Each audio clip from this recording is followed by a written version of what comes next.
ওকে, তো good evening সবাইকে আবারও। তো আশা করি সবাই শুনতে পাচ্ছ আমার কথা। তো আজকে আমাদের আলোচনার টপিকটা হচ্ছে কি, লং ওয়াক টু ফ্রিডম নাকি? এর আগে কি ছিল? জি স্যার। জি স্যার। হ্যাঁ, লং ওয়াক টু ফ্রিডম আর হচ্ছে সাইলাস মার্নার সম্পর্কে। এর আগে আমরা তো লেটার টু লর্ড চেমসফোর্ড পড়েছি, তাই না? তারপরে আই হ্যাভ আ ড্রিম, দুটা টপিক বলেছিলাম প্রথম দিকে পড়তে, আশা করি পড়েছো। এখন বলো, যদি কারোর সমস্যা থাকে আমরা সেই সমস্যাগুলো নিয়ে কথা বলি। একটু এক এক করে হাত তোলো, কার কি সমস্যা আছে সেটা শুনি। হ্যাঁ, তাসমিম বলো কি অবস্থা।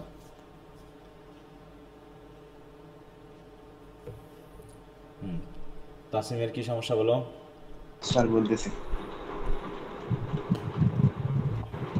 স্যার, পার্ট সি 1 নম্বর, কোনটার? Long walk to freedom.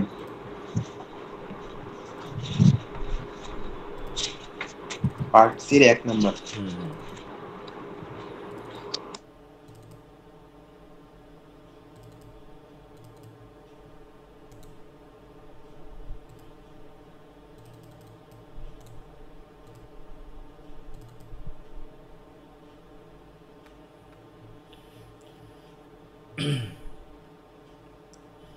Discuss Nelson Mandela's contribution for the people of South Africa and contribution in establishing democracy. দুটাই কথা। হ্যাঁ, এখন জি বলো স্যার, কোথায় সমস্যা, পুরোটা না শুধু? পুরোটা যদি একটু পড়া দিতেন তাহলে ভালো হতো। আচ্ছা, ঠিক আছে।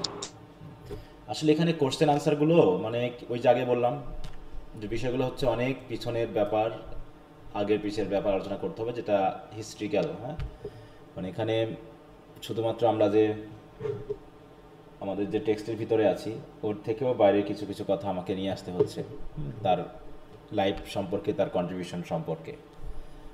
ওকে, তাহলে ডেমোক্রেসি স্টাবলিশমেন্ট করতে বা হচ্ছে অ্যাপার্থাইড দূর করতে বা তার দেশের জনগণকে, হ্যাঁ, বিশেষভাবে ডেভেলপ করতে, তাদের বেটারমেন্টের জন্য কী ধরনের অবদান রেখেছিলেন নেলসন ম্যান্ডেলা, সেটা সম্পর্কে এখানে কথা বলা হয়েছে।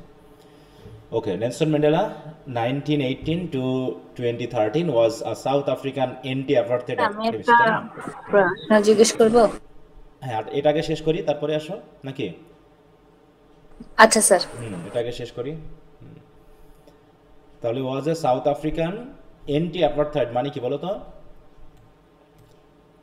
অ্যাপারথাইড মানে কি? ধন্যবাদ। হ্যাঁ, তাহলে বর্ণবাদ বিরোধী নাকি? এন্টি অ্যাপারথাইড মানে হচ্ছে বর্ণবাদ বিরোধী একজন অ্যাক্টিভিস্ট বা পলিটিশিয়ান এবং স্টেটসম্যান ছিলেন, who serve as the first president of South Africa from 1994 to 1999। He was the country's first black head of state, মানে president, and the first elected in a fully representative democratic election. হ্যাঁ, পুরোপুরি, তাই তো, জনপ্রতিনিধিত্বমূলক, তাই তো, গণতান্ত্রিক যে নির্বাচন, সেইটাতে তিনি প্রথম নির্বাচিত হন সাউথ আফ্রিকার ইতিহাসে। As one of the most revered figures of the 20th century, তাই না, বিংশ শতাব্দীর একজন খুবই শ্রদ্ধেয় সম্মানীয় ব্যক্তি হিসেবে he played a transformative role in South Africa's history. হ্যাঁ, সাউথ আফ্রিকার ইতিহাসে তিনি একটি খুবই ট্রান্সফরমেটিভ মানে কি, পরিবর্তনমূলক নাকি, ভূমিকা পালন করেন। His contribution to the country are monumental. Monumental মানে কি, বিশাল নাকি, স্মরণীয়মূলক। স্প্যানিং ডিকেটস অফ অ্যাক্টিভিজম, যার ভিতরে আছে, দেখো অ্যাক্টিভিজম মানে কি, বিভিন্ন ধরনের দল দলে অংশগ্রহণ করা, সেগুলোর সাথে অ্যাক্টিভিটি পালন করা। ইমপ্রিজনমেন্ট মানে হচ্ছে বন্দি বন্দি বরণ করা, তাই তো, বন্দিত্ব বরণ করা। And leadership. Mandela's efforts not only dismantle the oppressive apartheid regime, তার যে চেষ্টা, তার যে অবদান, সেটা যে শুধুমাত্র ওই অ্যাপার্থেড রেজিমকে ডিসম্যান্টেল বা দূরীভূত করতে শুধু সাহায্য করেছে তা নয়, but also laid the foundations for a democratic and inclusive South Africa, বরং একটি গণতান্ত্রিক এবং ইনক্লুসিভ মানে কি, বলো ইনক্লুসিভ বলতে কি কি বোঝায়? সকলের সমন্বয়ে গঠিত, তাই তো। হ্যাঁ, একাত্মকরণ, একাত্ম, এরকম একটা সাউথ আফ্রিকা গঠন করতে তিনি একটা বড় ধরনের ভূমিকা পালন করেছিলেন, বা তিনি বিশেষ ভিত্তিপ্রস্তর স্থাপন করেন। লেট দ্য ফাউন্ডেশন মানে কি ভিত্তি প্রস্তর স্থাপন করা কে বোঝায়, মানে তিনি একটি গণতান্ত্রিক এবং অংশগ্রহণমূলক একটা সাউথ আফ্রিকা গঠনে তিনি ভিত্তিপ্রস্তর স্থাপন করেছিলেন, একটি বৈষম্যমূলক সরকারকে দূরীভূত করার মাধ্যমে বা পতন ঘটানোর মাধ্যমে। Nelson Mandela's journey began with his involvement in the African National Congress. এই দলে অংশগ্রহণের মাধ্যমে, ইনভলভমেন্ট কি যুক্ত হওয়া, এনসি ফুল মিনিং কি সেটা খেয়াল রাখো, and the fight against apartheid, এবং বিশেষ করে বর্ণবাদী যে প্রথা সেটার বিরুদ্ধে যুদ্ধ করার মাধ্যমে তার জার্নি শুরু হয়। কারণ কি অ্যাপার্থাইড ছিল একটা কি system of racial segregation and discrimination. কারণ অ্যাপার্থাইড ছিল একটি রেশাল মানে কি বর্ণ, তাই তো, বর্ণ বৈষম্যমূলক segregation and discrimination, they are deeply entrenched inequality in South Africa, যেটা সাউথ আফ্রিকাতে অসমতাকে ব্যাপকভাবে ছড়িয়ে দিয়েছিল বা ব্যাপকভাবে গভীরভাবে প্রচিত করেছিল সাউথ আফ্রিকাতে, মানে অসমতা বিরাজ করছিল এই সময়। Mandela's participation in the defiance campaign, তাহলে ডিফায়েন্স, তাই তো, নিজের অধিকার প্রতিষ্ঠার জন্য যে ক্যাম্পেইন, সেই ক্যাম্পেইনে অংশগ্রহণ করা এগেইনস্ট আনজাস্ট লজ, বিশেষ করে অন্যায়, তাই তো, যে আইন, সে আইনের বিরুদ্ধে, সেটা ছিল কি ওয়াজ আ সিগনিফিক্যান্ট ইফোর্ট, এটা একটা বড় ধরনের ইফোর্ট ছিল, প্রচেষ্টা ছিল তার জন্য, যে অন্যায় অবিচার দূর করার জন্য ডিফায়েন্স ক্যাম্পেইনে যুক্ত হওয়া। He advocated for non violent resistance, তিনি প্রথম দিকে নন ভায়োলেন্ট মানে কি অহিংস, তাই তো, আন্দোলনের সমর্থক ছিলেন, কিন্তু বাট অ্যাট দ্য সিচুয়েশন এসকালেটেড, কিন্তু যেহেতু নন ভায়োলেন্ট বা অহিংস আন্দোলনে কোনো কাজ হচ্ছে না, দিন দিন অবস্থা আরও এসকালেটেড হয়ে যাচ্ছে, মানে আরও খারাপ হচ্ছে, হি সাপোর্টেড মোর অ্যাসার্টিভ অ্যাকশনস, অতএব তিনি আরও বেশি স্ট্রং অ্যাকশন বা অ্যাসার্টিভ অ্যাকশনের প্রতি সমর্থন দিলেন, two challenge the apartheid রেজিমস brutality, যাতে এই অ্যাপার্থাইড যে রেজিম বা সরকার, হয়তো বর্ণবৈষম্যমূলক যে সরকার, সেই সরকারের যে ব্রুটালিটি, নিষ্ঠুরতা, সেটাকে চ্যালেঞ্জ করা যায়। এই জন্য তিনি মানে সহিংস আন্দোলনকে সাপোর্ট করা শুরু করলেন। Recognising the limitation of non violent protest in the face of violent repression, তাই তো, তাহলে সহিংস যে দমন পীড়ন, এর মুখে অহিংস আন্দোলনের যে সীমাবদ্ধতা, এই সীমাবদ্ধতাটাকে তিনি রিয়েলাইজ করার মাধ্যমে ম্যান্ডেলা কো-ফাউন্ডেড, দেখো উমবাকন্ট, দেখো বলছে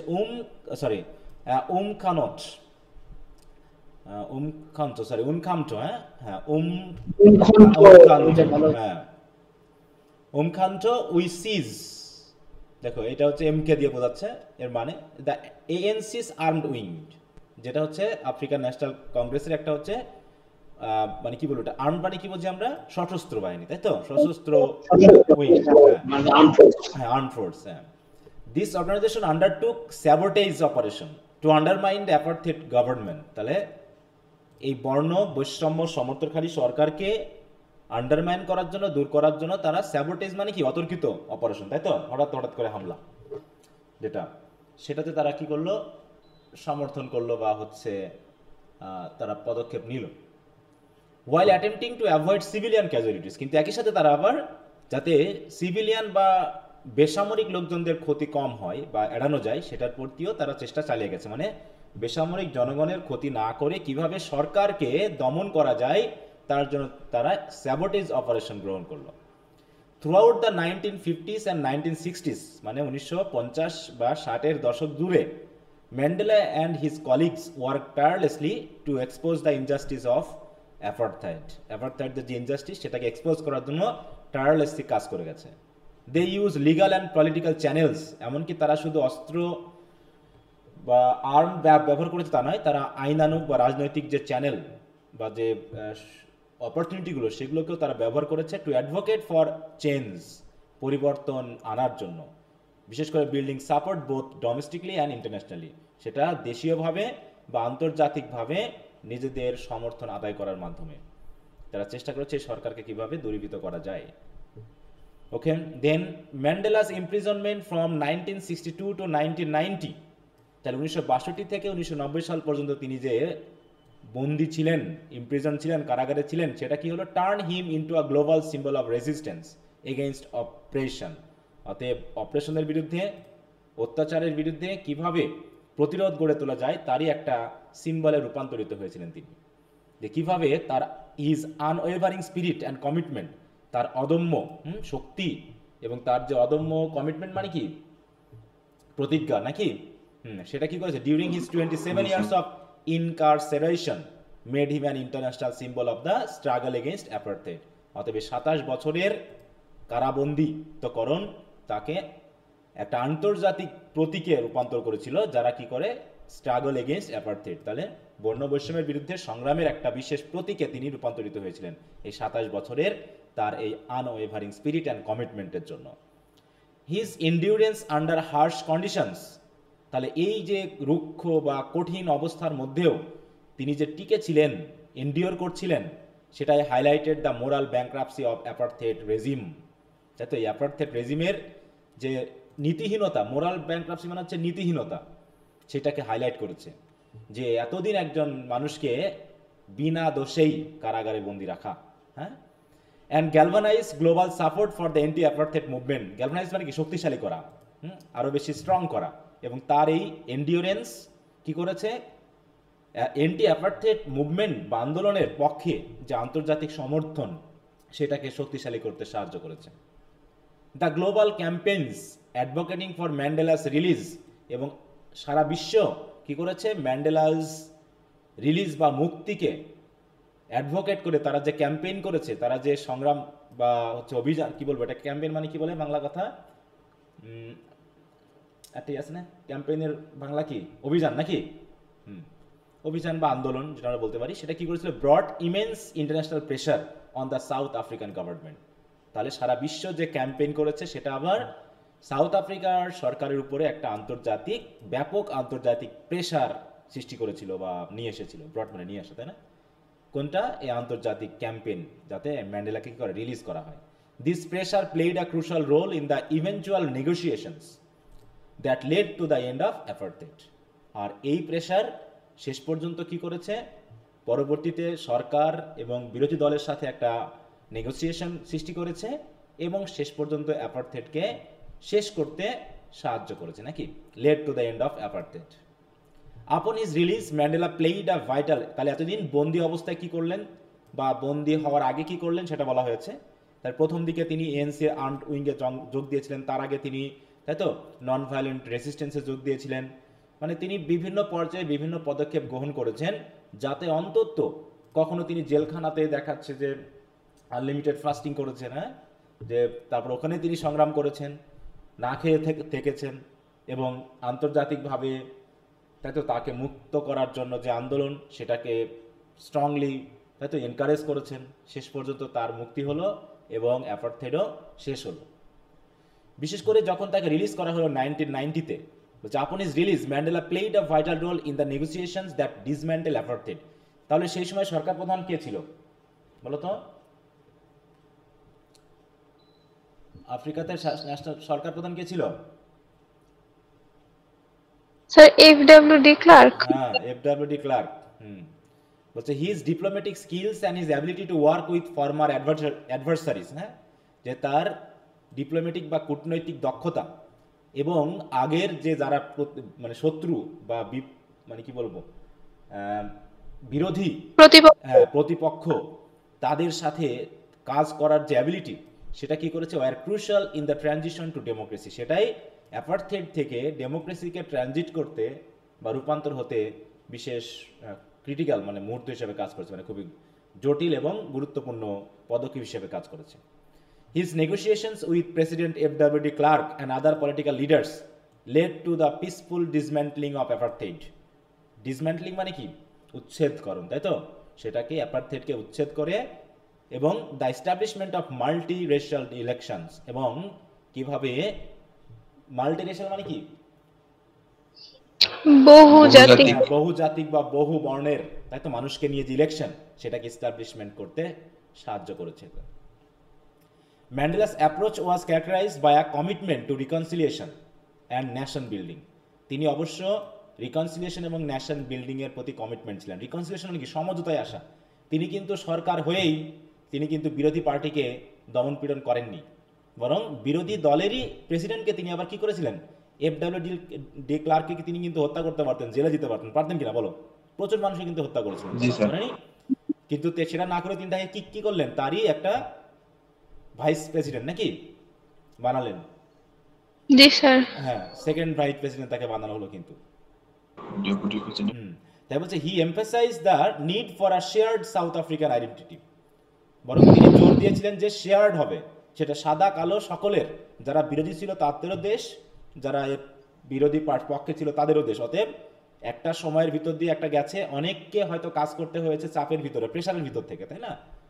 যেমন আমাদের পুলিশ বাহিনীকে কাজ করতে হয়েছে অনেকটা প্রেশারের ভিতর দিয়ে, সরকারি অনেক কর্মকর্তা থেকে তারা পড়ে গেছে মাঝখানে, হ্যাঁ, যে কি করা উচিত এই সময়, কিন্তু তারা যতক্ষণ একটা সরকার আছে ততক্ষণ তারা কাজ করতে বাধ্য। তাহলে অনেকে হয়তো অনিচ্ছার বিরুদ্ধে কাজ করেছে, কেউ ইচ্ছা করেও কাজ করেছে, তারপরও সেই সময় কে কিভাবে কাজ করেছে সেটা তো বোঝা মুশকিল, তাই না? তাই বলছে অতএব তিনি চাইলেন যে শেয়ার্ড সাউথ আফ্রিকান আইডেন্টিটি একটা গ্রহণ করবেন, যেখানে কি হবে, ট্রান্সেন্ড রেশিয়াল ডিভিশন, যেখানে কোনো বর্ণের উপর ভিত্তি করে কোনো বিভেদ থাকবে না, fostering a sense of unity and collective purpose, বরং যেখানে কি থাকবে, সকলের সাথে একটা ইউনিটি থাকবে, এবং কালেকটিভ পারপাস মানে কি, সকলের উদ্দেশ্য থাকবে এক, যে একটা গণতান্ত্রিক, তাই তো, এবং সমতা ভিত্তিক রাষ্ট্র গঠন করা। Nelson Mandela's presidency 1994 to 1990 was marked by significant efforts to address the injustice of the past. তিনি অতীতের অন্যায় অবিচারগুলোকে অ্যাড্রেস করেছেন, ওগুলো নিয়ে আলোচনা করেছেন, and build a new Democratic south Africa. তাহলে এবার আসলো কোথায়, যে তিনি প্রেসিডেন্ট হওয়ার পর কি করলেন। ম্যান্ডেলাস প্রেসিডেন্সি ফোকাসড অন রিকনসিলিয়েশন, বারবারই কিন্তু এই কথা আসছে যে রিকনসিলিয়েশনে তিনি বিশ্বাস করতেন। Seeking to heal the wounds of apartheid through the truth and reconciliation commission. তাহলে ট্রুথ অ্যান্ড রিকনসিলিয়েশন কমিশন গঠনের মাধ্যমে তিনি অ্যাপারথাইডের মাধ্যমে যে একটা ক্ষত বা একটা যে বিভেদ সৃষ্টি হয়েছিল বিভিন্ন দলের ভিতরে, সেটাকে হিল বা সারানোর জন্য চেষ্টা করেছিলেন। The truth and reconciliation Commission, chaired by archbishop Desmond Tutu, aim to uncover the truth about human rights abuse and promote forgiveness. তিনি চেয়েছিলেন কিভাবে, যে হিউম্যান রাইটসের যে অ্যাবিউজ হয়েছে সেটাকে বাদ দিয়ে কিভাবে ফরগিভনেস বা ক্ষমাকে প্রমোট করা যায়, ক্ষমা দিয়ে মানুষকে কিভাবে একত্রিত করা যায়, সেটাকে তারা সবসময় কি করার চেষ্টা করেছে, তাদের লক্ষ্যটা ছিল সেটাকে আনকভার করা, না, truth about human rights abuse and promote forgiveness. Mandela's government implemented various policies to redress economic inequalities and improve the quality of life for previously marginalized community. তাহলে হচ্ছে যারা পূর্বে মার্জিনালাইজ ছিল, নাকি মার্জিনালাইজ মানে কি, কোণঠাসা কমিউনিটি, হ্যাঁ, তাদেরকে কিভাবে তাদের লাইফের কোয়ালিটিকে কিভাবে ইমপ্রুভ করা যায় এবং অর্থনৈতিক ইনইকুয়ালিটিকে কিভাবে কমানো যায়, তাতে রিড্রেস করা যায়, সেটার জন্য বিভিন্ন পদক্ষেপ তারা ইমপ্লিমেন্ট করার চেষ্টা করেছে তার সরকার। This included efforts to enhance education, তাই তো, সরকার শিক্ষা ব্যবস্থা, health care and housing for black South African, এদের জন্য এই সকলে ইফোর্ট তারা নিয়েছিল। Under Mandela's leadership, South Africa adapted a new constitution in 1996, ensuring democratic principles, যেখানে নিশ্চিত করা হয়েছে গণতান্ত্রিক নীতিগুলোকে, হিউম্যান রাইটস, এছাড়া মানবাধিকার এবং ইকুয়াল প্রোটেকশন আন্ডার ল, এবং আইনের অধীনে সকলের প্রতি সমান নিরাপত্তা।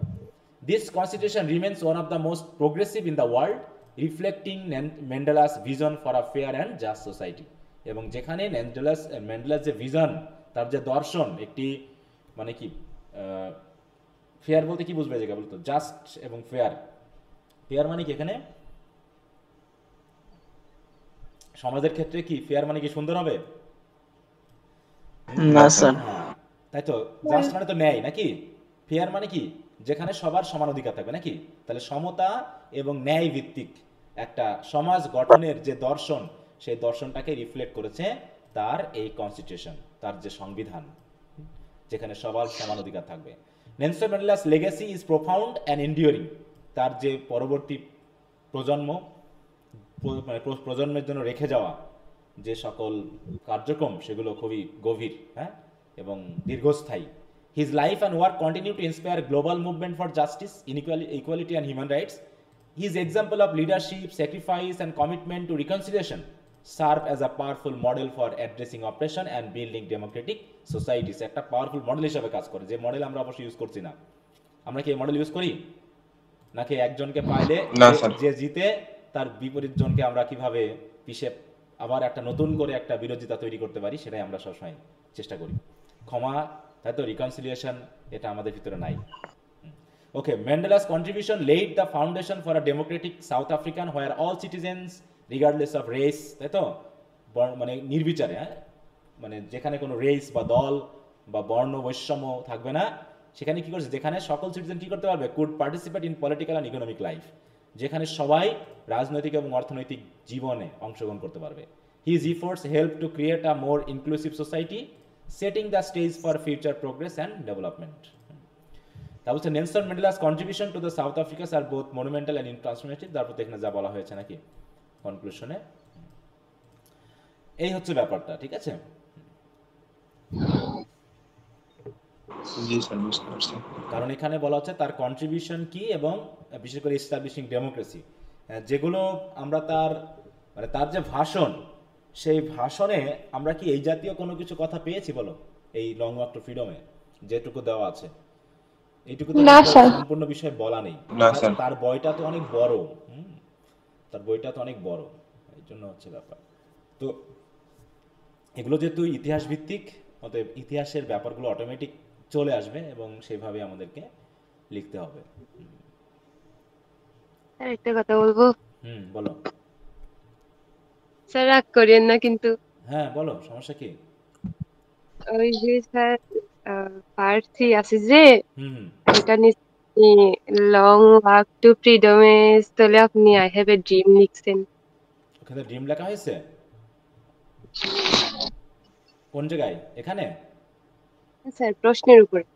প্রশ্নের উপরে? ও আচ্ছা, এটা চেঞ্জ করা হয়নি, ওটা নিয়ে তো সমস্যা না। দেখা যাচ্ছে অনেক সময় কপি পেস্ট করে একটার সাথে একটা ফর্ম ঠিক রাখতে গিয়ে একটু এদিক ওদিক মিস হয়ে যায়, তোমরা ঠিক করে নিলেই হবে। হ্যাঁ জি স্যার বুঝছি। হ্যাঁ, দেখা যাচ্ছে এখানে চেঞ্জ করা হয়নি, ওখানে কারণ এই ফর্মটা ঠিক রেখে এগুলো কপি পেস্ট করে কোশ্চেনগুলো বসানো হয়, পেজটা যেন একই রকম থাকে এই জন্য।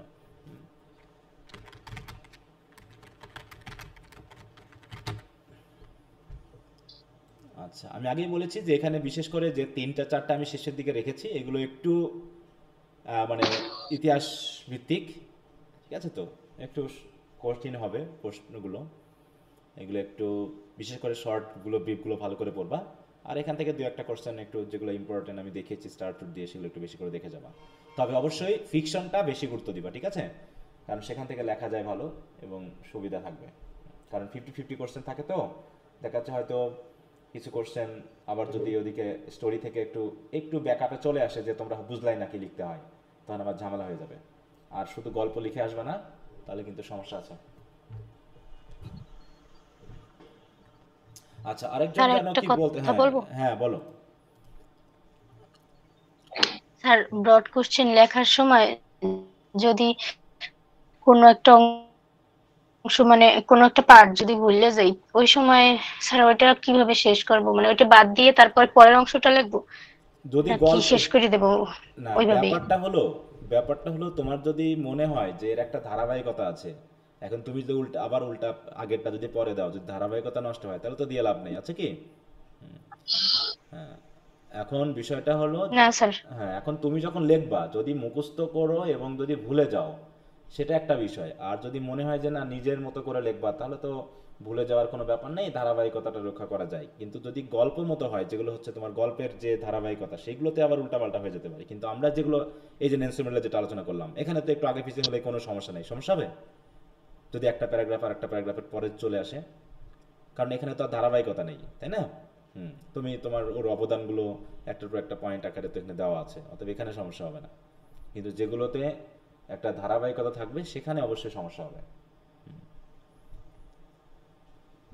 স্যার আসলে ফ্রি হ্যান্ড রাইটিং অতটা ভালো নাই, তো সেই জন্য মুখস্থই করার চেষ্টা করি বেশিরভাগ। মুখস্থ তো করতেই হবে, কারণ কিছু করার নেই। হ্যাঁ, মুখস্থ ভালো রেজাল্ট করতে হলে মুখস্থের উপর ছাড়া আমাদের কোনো গতিও নাই। কারণ ইংলিশ এতগুলো জিনিসকে তোমার মুখস্থ রাখাটাও কঠিন, আবার ফ্রি হ্যান্ড রাইটিংয়েও আমাদের প্রবলেম আছে। হ্যাঁ, আর আমাদের এত বেশি কোর্স যে আসলে কোনটার উপর সেটাই গুরুত্ব স্যার। দেওয়া যায়, হ্যাঁ, কোনটার উপর গুরুত্ব দেওয়া যায়, সব কিছু মিলেই অতএব ভালো রেজাল্ট আগে করার জন্য তোমাকে একটু মেমোরাইজের অ্যাবিলিটি রাখতেই হবে। একদম পুরো ফ্রি হ্যান্ড রাইটিংয়ের উপর ডিপেন্ড করতে গেলে রেজাল্ট খারাপ হয়ে যাবে, যেগুলো আমার অভিজ্ঞতা মতে। অনেকে দেখেছি যে বারবার বলার পরেও তারা ফ্রি হ্যান্ড লিখতে গিয়ে অটোমেটিক রেজাল্টটা খারাপ করে ফেলেছে, কারণ আমরা সবসময় আগে রেজাল্ট দেখি, তারপর কোয়ালিটি দেখি, তাই না?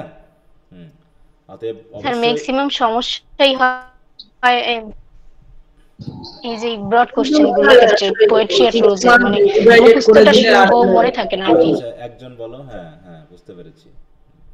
স্যার আমার একটু ছোট মতামত ছিল, বেশি সময় নিব না। আচ্ছা বলো। তো আমাদের যে কোর্সটা ছিল ওটা স্যার যদি 6 মাস করে যে একটু শর্ট করে দিত তাহলে ভালো হতো আর কি। আমরা সব কোর্সের একটা পড়তাম, আমাদের যেহেতু 12টা কোর্স আছে, ওটা 6 মাসে, আর বাকি কটা 6 মাসে প্লাস ওইটা থেকে পোয়েট্রি কিছু নিলাম, রাইটিং স্কুলের কিছু নিলাম, এভাবে নিয়ে 6 মাস করে দুইটা ভাগে ভাগ করলে একটু ভালো হইতো আর কি। সেদিক দিয়ে একবারে দিয়ে দেয়, কোনটার বেসিকে হাত দেওয়া যায় না।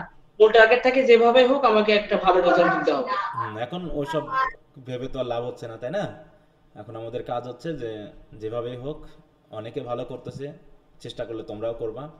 এখন এগুলো বলে তো আর কাজ হবে না, আর কেউ এটা এখন ঠিক, কারণ গ্রামারটা তোমাদের অন্তত ফার্স্ট ইয়ারে থাকা লাগতো, সেটাও তো আউট করে দেওয়া হয়েছে। হ্যাঁ, মানে কি বলবো, যে আমাদের শিক্ষা ব্যবস্থাটা তো গোষ্ঠী উদ্ধার করা হয়েছে আর কি। হ্যাঁ, আমরা তো সব পণ্ডিত। বাংলাতে 5টা রচনা দেওয়া হয় একটা লেখার জন্য, আর ইংরেজিতে একটাই লিখতে হয়, একটাই লিখতে হয়। মানে আমরা ইংরেজিতে পণ্ডিত আর বাংলাতে দুর্বল, বুঝতে পারছো? এই হচ্ছে ব্যাপার।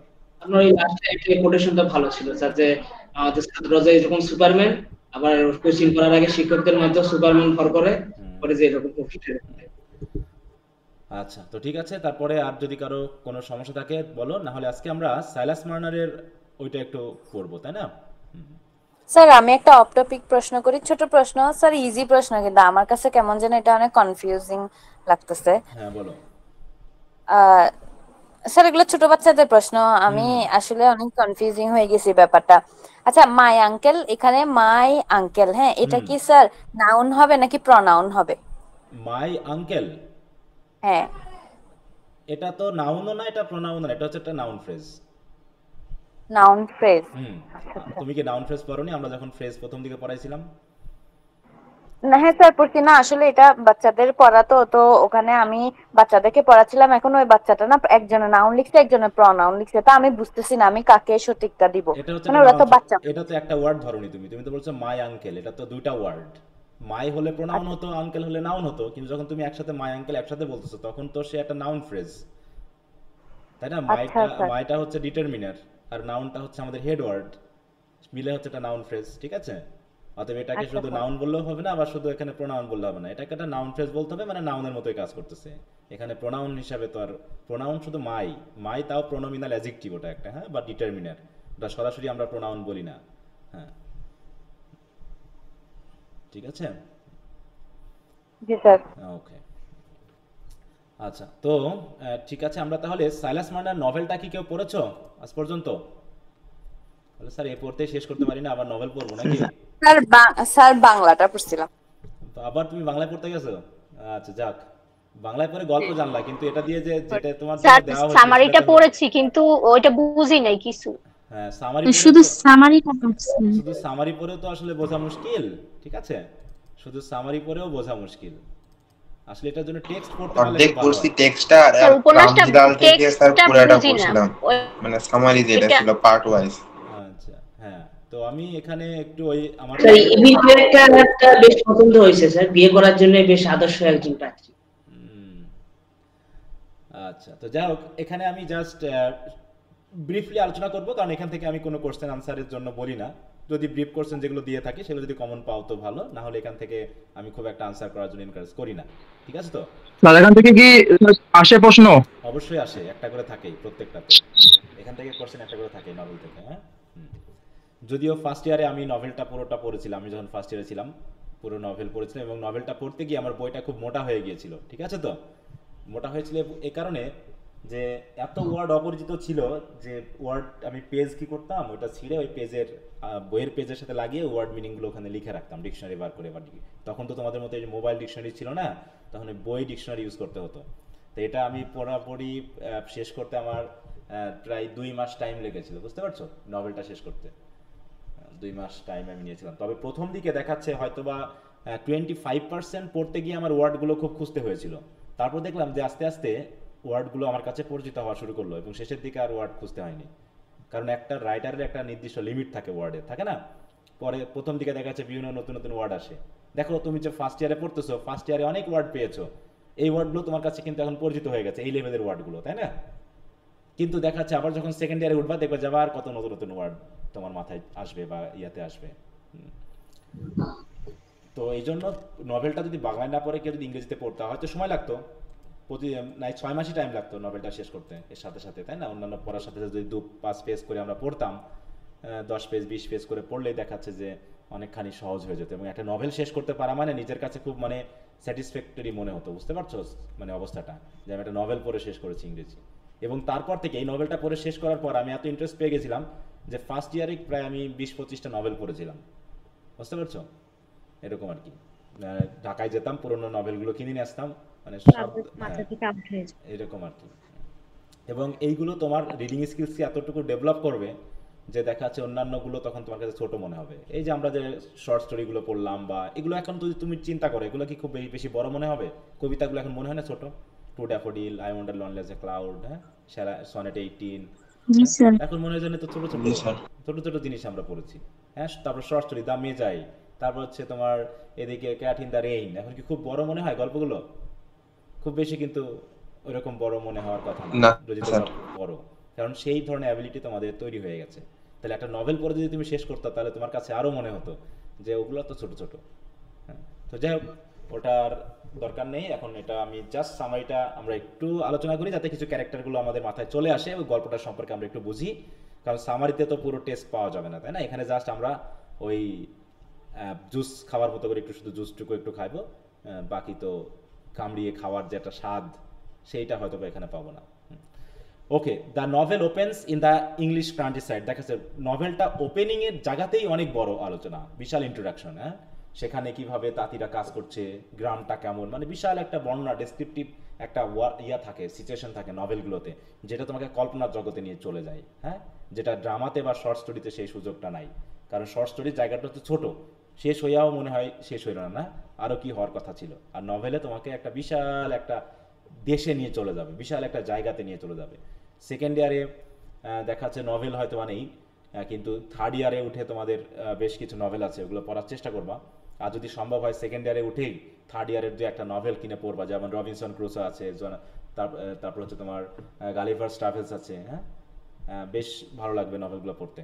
তবে সাইলাস মার্নারটা যদি কেউ অবসর সময়ে পরীক্ষা টরীক্ষা হওয়ার পরে যদি পড়ার সুযোগ পাও একটু পড়ে নিও, ঠিক আছে, কাজে লাগবে। The novel opens in the English countryside in the days when the spinning wheels hummed busily in the farmhouses.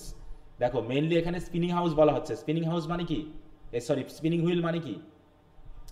যেখানে সুতা কাটা, তাঁতিরা কাজ, এখানে কি চরকাই বা সুতা কাটার মেশিন, তাই না? চরকা বলা হয় যেটাকে। এখানে কি যখন চরকা ঘোরানো হয় তখন একটা হামিং সাউন্ড হয়, যেখানে ফার্ম হাউসগুলোতে সুতা কাটা হতো, তাই না? এবং কাপড় বানানোর জন্য মানুষ সুতা বুনতো, এবং আমরা জানি সেই সুতাগুলোকে আরো বেশি স্ট্রং করার জন্য নীল ইউজ করা হতো, যে নীল চাষ আমাদের এই এশিয়া মহাদেশে বিশেষ করে বাংলাদেশে করা হয়েছিল এই সময়ে। In this era one would occasionally encounter weavers. Weavers মানে কি? ওয়েভার্স মানে হচ্ছে তাঁতি, না? বলছে এই এমন একটা যুগ ছিল এই সময়ে যেখানে যখন তখন যে কোনো ব্যক্তি কোনো না কোনো উইভারকে দেখতো রাস্তায় আছে। Typically pale thin people who look like the remnants of disinherited wretch. তাদের দেখতে এমন মতো যে সারা রাত কাজ করে তাদের চেহারা এমন হয়ে গেছে যেন কোনো একটা রেস বা একটা দলের লোক যারা যেন ডিসইনহেরিটেড হয়ে গেছে, মানে এর কোনো বংশ বা মানে অস্তিত্ব যেন নাই, হঠাৎ করে সে এসে হাজির হয়েছে আমাদের কাছে। মানে মানুষের মতো তাদেরকে মনে হতো না, মনে হতো অন্য গ্রহের কোনো প্রাণীর মতো লাগতো। হ্যাঁ, beside the hearty peasants who work in the fields, আর পাশে ছিল হচ্ছে কৃষক, যারা কৃষকরাও এখানে কাজ করতো। তার মানে সেই সময়টা ছিল আমাদের মতো এমন না যেখানে এত আধুনিকতা, হ্যাঁ, এত মানে কি বলবো সুখ, এত মানুষের এত স্বাচ্ছন্দ্য সেই সময় ছিল না। তখন কৃষি কাজ করতে হতো মানুষকে মাঠে, আর এক দলকে করতে হতো উইভারের কাজ বা তাঁতির কাজ, এবং জীবন চালাতেই তাদের মানে কি বলতো অবস্থা খারাপ হয়ে যেত, এবং তাদের চেহারা সুরত দেখে বোঝা যেত যে তারা কি ধরনের মানুষ। Because they possessed a special skill and typically had immigrated from larger towns. হ্যাঁ, এবং তারা করতো কি, তাদের যেহেতু স্পেশাল স্কিল থাকতো এই বিষয়ের উপরে, কেউ কৃষক হিসাবে অথবা কেউ তাঁতি হিসাবে, তাই তারা মাঝে মাঝে চলে যেত কোথায়, শহরগুলোতে, যেখানে কি হতো, weavers were invariably outsider to the peasants among whom they lived. এবং পিজেন্টস এবং তাঁতিরা কি করতো, একই সাথে হয়তো বা বসবাস করতো এরকম বস্তিগুলোতে, যেমন আমাদের শহরে গিয়ে আমাদের গার্মেন্টস কর্মীরা থাকে, তাই না, তারা শহরে গিয়ে আউটসাইডার হয়ে যেত পিজেন্টদের মধ্যে, কৃষকদের মধ্যে, তাই না, কৃষক এবং দেখা যাচ্ছে উইভার একসাথে তারা বসবাস করতো। The peasants are superstitious people, সেখানে পিজেন্টরা ছিল হচ্ছে অনেকটা কুসংস্কারে পূর্ণ জাতি মানুষ, অপেন সাসপিশন অফ বোথ, দেখো ক্লেভারনেস, মানে তারা শিক্ষাটাকেও জ্ঞানটাকেও তারা মনে করতো এটা মনে হয় পাপ, and the world beyond there immediate experience, এবং তারা যেখানে বসবাস করত তার বাইরের যে মানুষ সমাজ সেটা সম্পর্কে তাদের জ্ঞান ছিল খুব কম। Thus the weavers lived isolated lives, অতএব উইভাররা বা তাঁতিরা একটা বিচ্ছিন্ন জীবনযাপন করতো, and often develop the eccentric habits that result from loneliness, আর এর একাকী থাকার জন্য তারা এক ধরনের ইসেন্ট্রিক বা এক ধরনের অদ্ভুত বৈশিষ্ট্য বা অভ্যাস তাদের গড়ে উঠত, যেগুলো তারা মানুষ সহজে ধরে ফেলতো এরা এই সমাজের মানুষ। এক সময় আগে খুব মানুষ দেখা যেত তারা বাড়িতে বাড়িতে ধোয়া দিয়ে বেড়াতো, দিয়ে তারা টাকা তুলতো, এরকম মানুষ কখনো দেখছো গ্রামগুলোতে?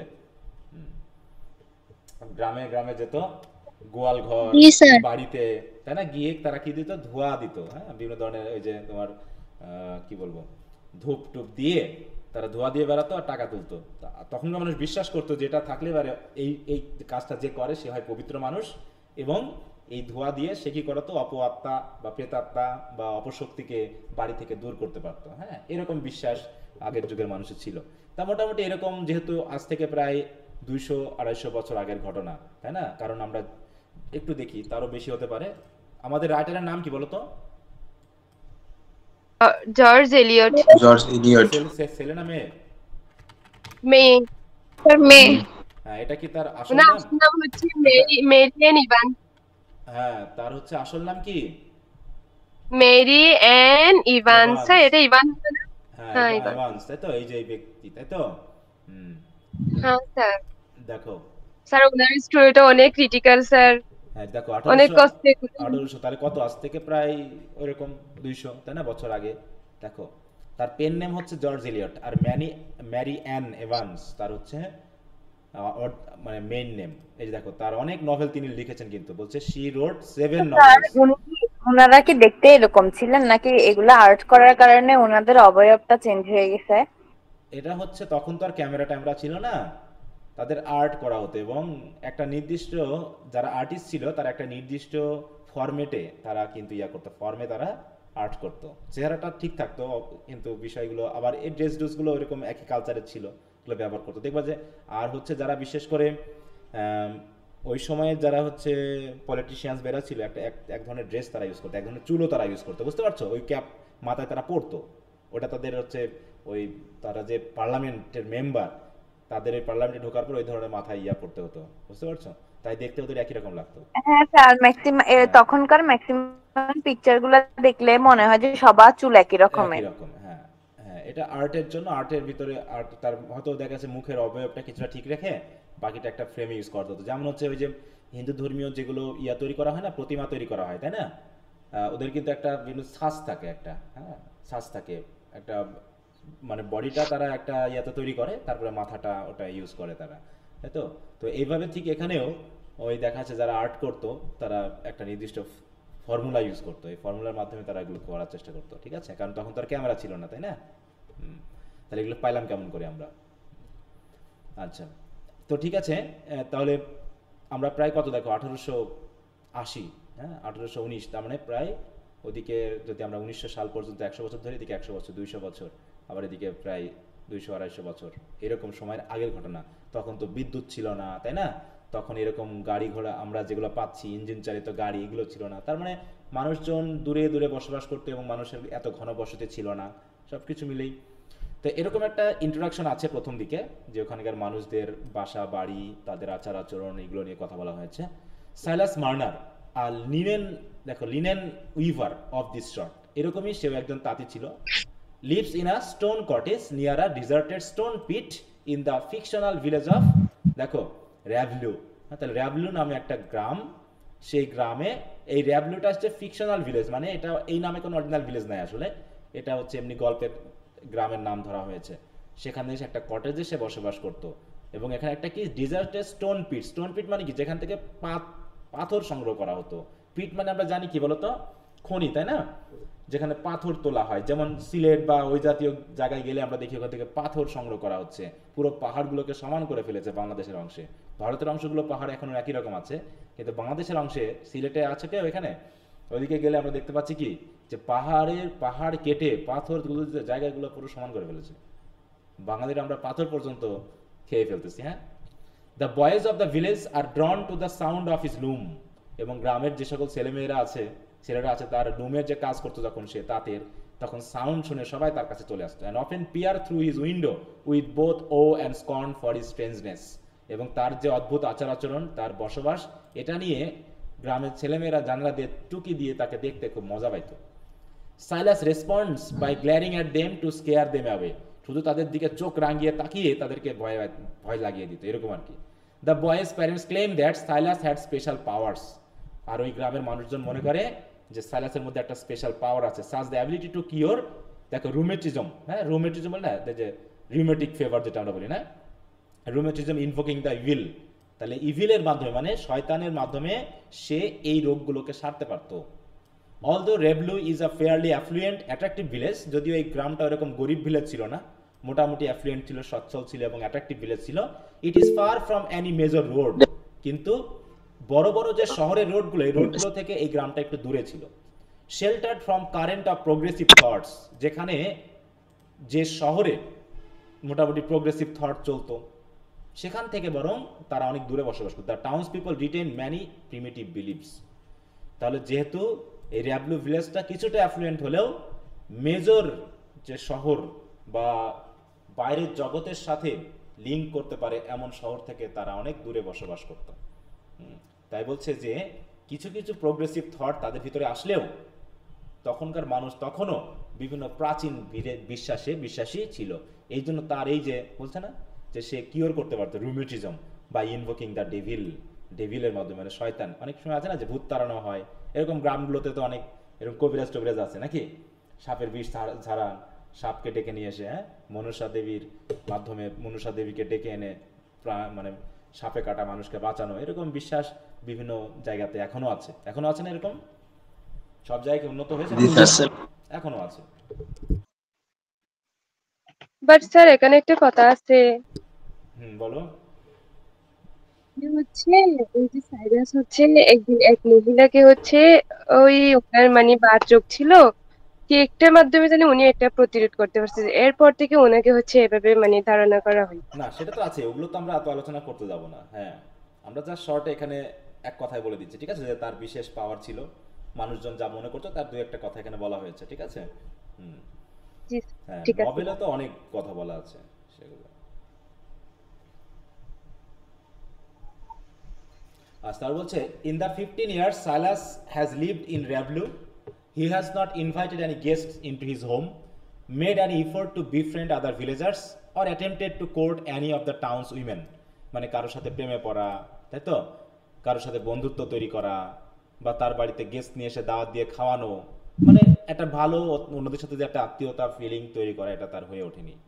সুতরাং সে একাকী বসবাস করত। Silas reclusiveness has given rise to a number of myths and rumours among the towns people, হ্যাঁ, এবং তার সম্পর্কে মানুষের এই যে একাকিত্ব সম্পর্কে মানুষের মধ্যে এক ধরনের বিভিন্ন ধরনের গুজব, বিভিন্ন ধরনের মিথ বা গল্প কাহিনী তৈরি করিয়েছে। One man swears he once saw Silas in a sort of fit, standing with his limbs stiff and his eyes set like a dead man's, হ্যাঁ, কোন এক মানুষ নাকি বলে যে তারা দেখেছিল একটা ওই যে ফিট হয়ে পড়ে না, কি জানো বলে ওটাকে, ওই যে মৃগীর রোগীরা যেমন একটু হঠাৎ করে মৃগী জাতীয় রোগ, ওইরকম হঠাৎ করে দেখা যাচ্ছে হাত পা শক্ত হয়ে গেছে, চোখগুলো এমন ভাবে দেখা যাচ্ছে যেন সে মৃত মানুষের মতো অবস্থা হয়ে গেছে, এরকম আর কি অবস্থা তার, মানে এটা রোগ ছিল তখন, হয়তো তখন মানুষটাকে রোগ ভাবতো না, অন্যরকম ভাবে মনে করতো। হচ্ছে mister Macey the parish clerk suggest that such episodes are caused by Silas soul leaving the body to communicate with the devil. এই যে দেখো যে অনেক ধরনের মিথ বা গল্প কাহিনী তৎকালীন পরিচিত ছিল। Despite these rumors, Silas is never persecuted, কিন্তু তার এরকম রিমার বা গুজব থাকা সত্ত্বেও মানুষজন তাকে খুব একটা খারাপভাবে দেখতো না, বা তাকে এসে গ্রাম থেকে বার করে দেওয়া এরকম কোনো কিছু তারা করেনি, because the towns people fear him and because he is indispensable, কিন্তু যেহেতু সেই গ্রামের জন্য উপকারী কিছুটা হলেও, কারণ কি he is the only weaver in town, কারণ সেই শহরে সেই ছিল একমাত্র উইভার, তার জন্য তাকে কেউ তারা ওখান থেকে তাড়াতেও না।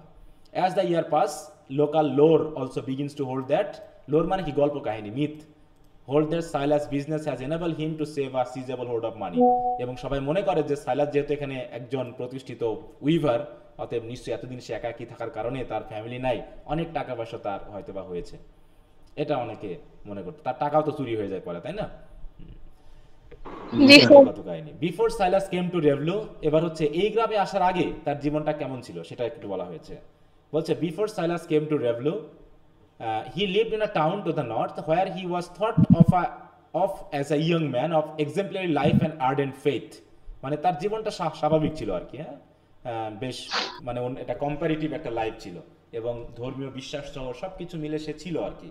This town was dominated by a strict religious sect, হ্যাঁ, and met in a place called Lantern Yard, হ্যাঁ, এবং সেখানে এক ধরনের রিলিজিয়াস সেক্ট বা একদল মানুষ মানে ধর্মবিশ্বাসী মানুষ ছিল তখন, সেই শহরে মানুষজন একটা ক্রিশ্চিয়ানিটিতে বিশ্বাস যেটা বলা হচ্ছে সেখানে তাদের ছিল, সেই ধর্মেও তার একটা বিশ্বাস ছিল, কিন্তু সে বিশেষ কারণে যাই হোক সে ওখান থেকে চলেছে। কারণটা কি ছিল বলো, যে তাকে গ্রাম ছাড়া করা হয়, মানে চুরির দায় আর মানে যিনি দায়িত্বে ছিলেন রাতে মানে ওই চার্জের ওনাকে খুন করার জন্য, যে টাকা চুরি করে, তাই না? হ্যাঁ, টাকা চুরি করে এবং তার ছুরিটা ওর বন্ধে আবার রাখা যায়। হ্যাঁ, যদিও সে কাজটা করেনি, যদিও শেষের দিকে আবার প্রমাণিত হয় যে সে কাজটা করেনি, শেষে গিয়ে করছিল কিন্তু উইলিয়াম ড্যানি মানে ওর ফিয়ান্সিকে বিয়ে করার জন্য, হ্যাঁ, ধোঁকাবাজ। তাই বলছে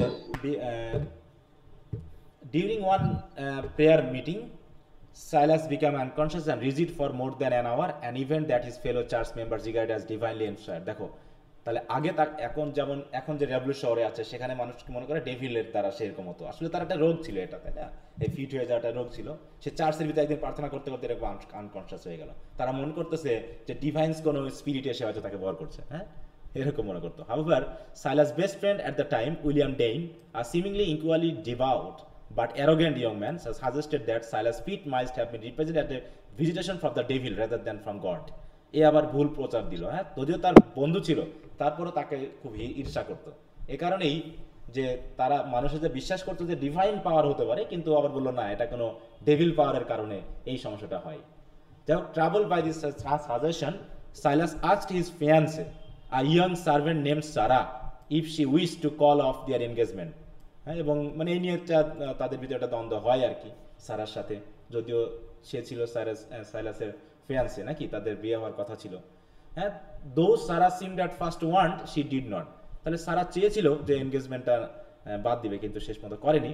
আর এইটাই একটা ঘটনা হয়ে গেল কি, যে তার বন্ধু উইলিয়াম কি করো, যেহেতু এই মেয়েটাকে পছন্দ করতো তাই তার নামে কিভাবে দোষ চাপানো যায় সেই কাজই করেছে।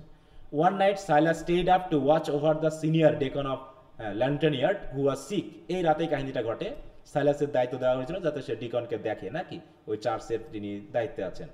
Waiting for William to come in relieve him at the end of his shift, মানে দুইজনের দায়িত্ব ছিল যে তারা রাতের বেলায় একজনে দেখা করবে, দিয়ে তাকে আবার বাদ দিয়ে আরেকজন এসে মানে দুইজন দায়িত্ব পালন করবে alternatively. Silas suddenly realized that it was nearly dawn, ভোর হয়ে গেছে। The deacon had stopped breathing, ওদিকে ডিকন মোটামুটি ব্রিদিং বন্ধ করে দিয়েছে না। উইলিয়াম হ্যাড নেভার অ্যারাইভড, কিন্তু উইলিয়াম তখনও আসেনি। Silas wondered if he had fallen asleep on his watch, মানে সে কি ঘুমায় পড়েছিল কিনা সে ভাবতেছে। However, later that morning William and the other church member accused Silas of stealing the church money from the deacon's room।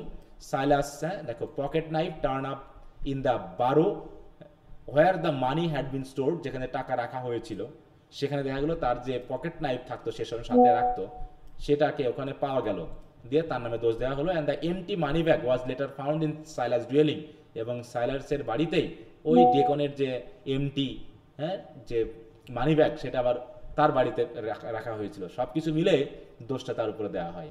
সাইলাস expected God to clear him of the crime, সে তার তো আর একা কিছু করার ক্ষমতা নেই, তাই সৃষ্টিকর্তার কাছে একমাত্র আর্জি করা ছাড়া। But when the church members draw lots, তারা আবার কি করলো, লটারিও করলো যে আসলে কে দায়ী হতে পারে।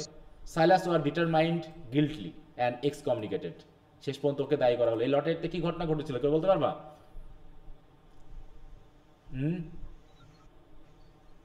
তার নামটা উঠলো কেন? স্যার বুঝি নাই, আবার বলেন তো। এই যে তার নামটা দিয়ে ড্র করে তোলা হলো যে কে দায়ী, কে কাজটা করেছে, তার নাম উঠলো কেন? এখানে কারণ ওখানে সবগুলাতে ওর নাম ছিল, মানে কাগজ সবগুলাতে। হ্যাঁ হ্যাঁ, সবগুলোই তার নাম দিয়ে রাখছিল। Sarah called their engagement off, অতএব ব্যথিত হয়ে crushed, Silas maintain that the last time he used his knife was in William's presence. সে তো আর বুঝতে পারলো যে এই সময় সে ব্যবহার করছে, that he did not remember putting it back in his pocket afterward, এবং সে মনে করেছিল যে উইলিয়ামকে দেওয়ার পর পরবর্তীতে সে কিন্তু নাইফটা তার পকেটে রাখেনি, অতএব হয়তো বা এটাই ও করেছে।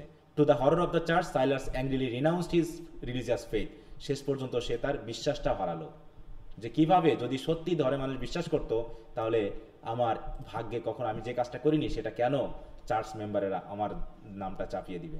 সুন thereafter William married Sarah and Silas left town, এবং পরে দেখা গেল উইলিয়াম সারাকে বিয়ে করেছে, এবং এই দুঃখে সাইলাস শহর ত্যাগ করে চলে গেল কোথায়, র্যাভলোতে, নাকি?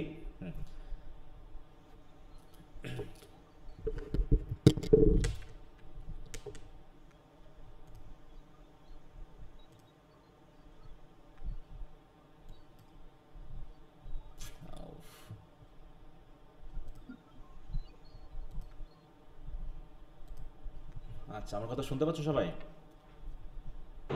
জি স্যার। জি স্যার।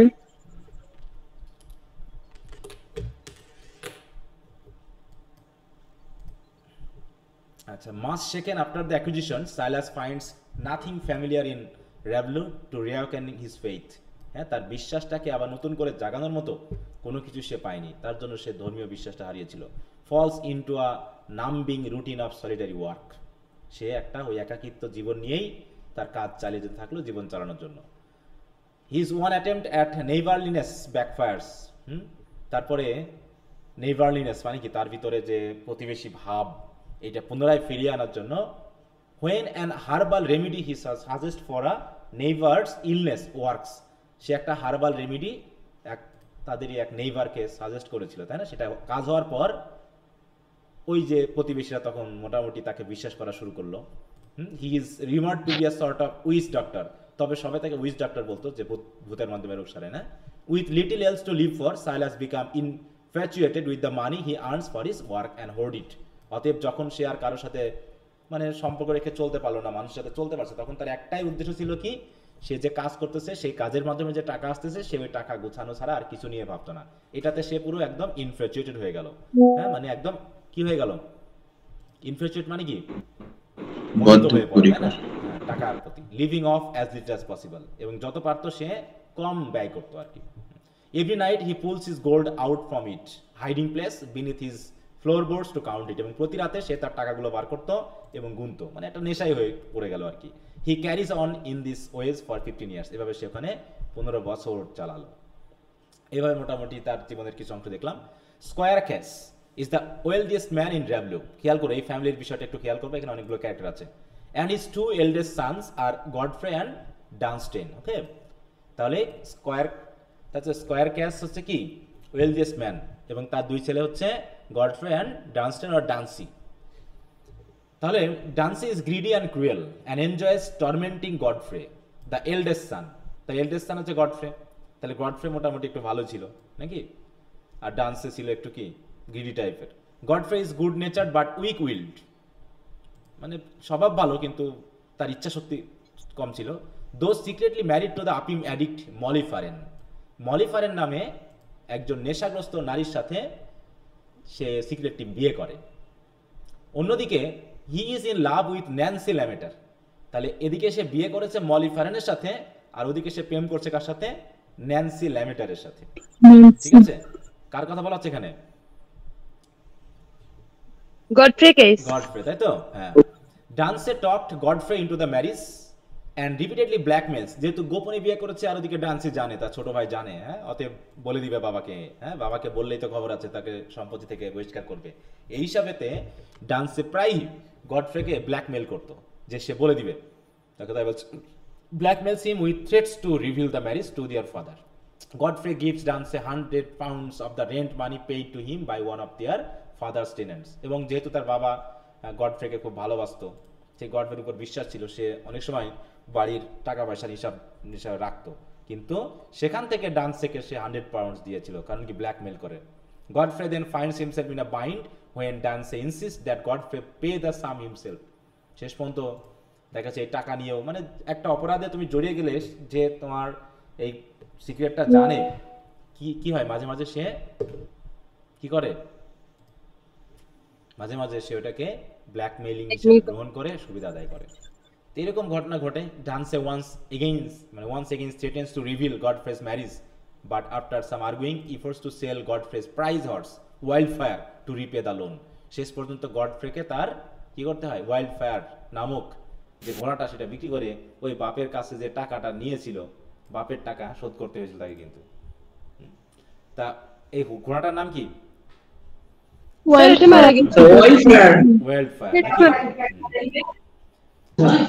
আচ্ছা, এখানে আমরা ক্যারেক্টারগুলো কি মেইনলি খেয়াল করব, এখানে মেইনলি ব্রিফ কোশ্চেনের ব্যাপারগুলোর সাথে আমি মেইনলি দেখাচ্ছি। The next day Dunsey meets with some friends who are hunting and negotiate the sale of the horse. Dunsey দেখো, এই যে ডান্সে যে মানে ঘোড়াটা বিক্রি করবে বলে নিয়ে গেছে না, সে কিভাবে মারা যায়? ডান্সে কি শেষ পর্যন্ত মারা যায় না?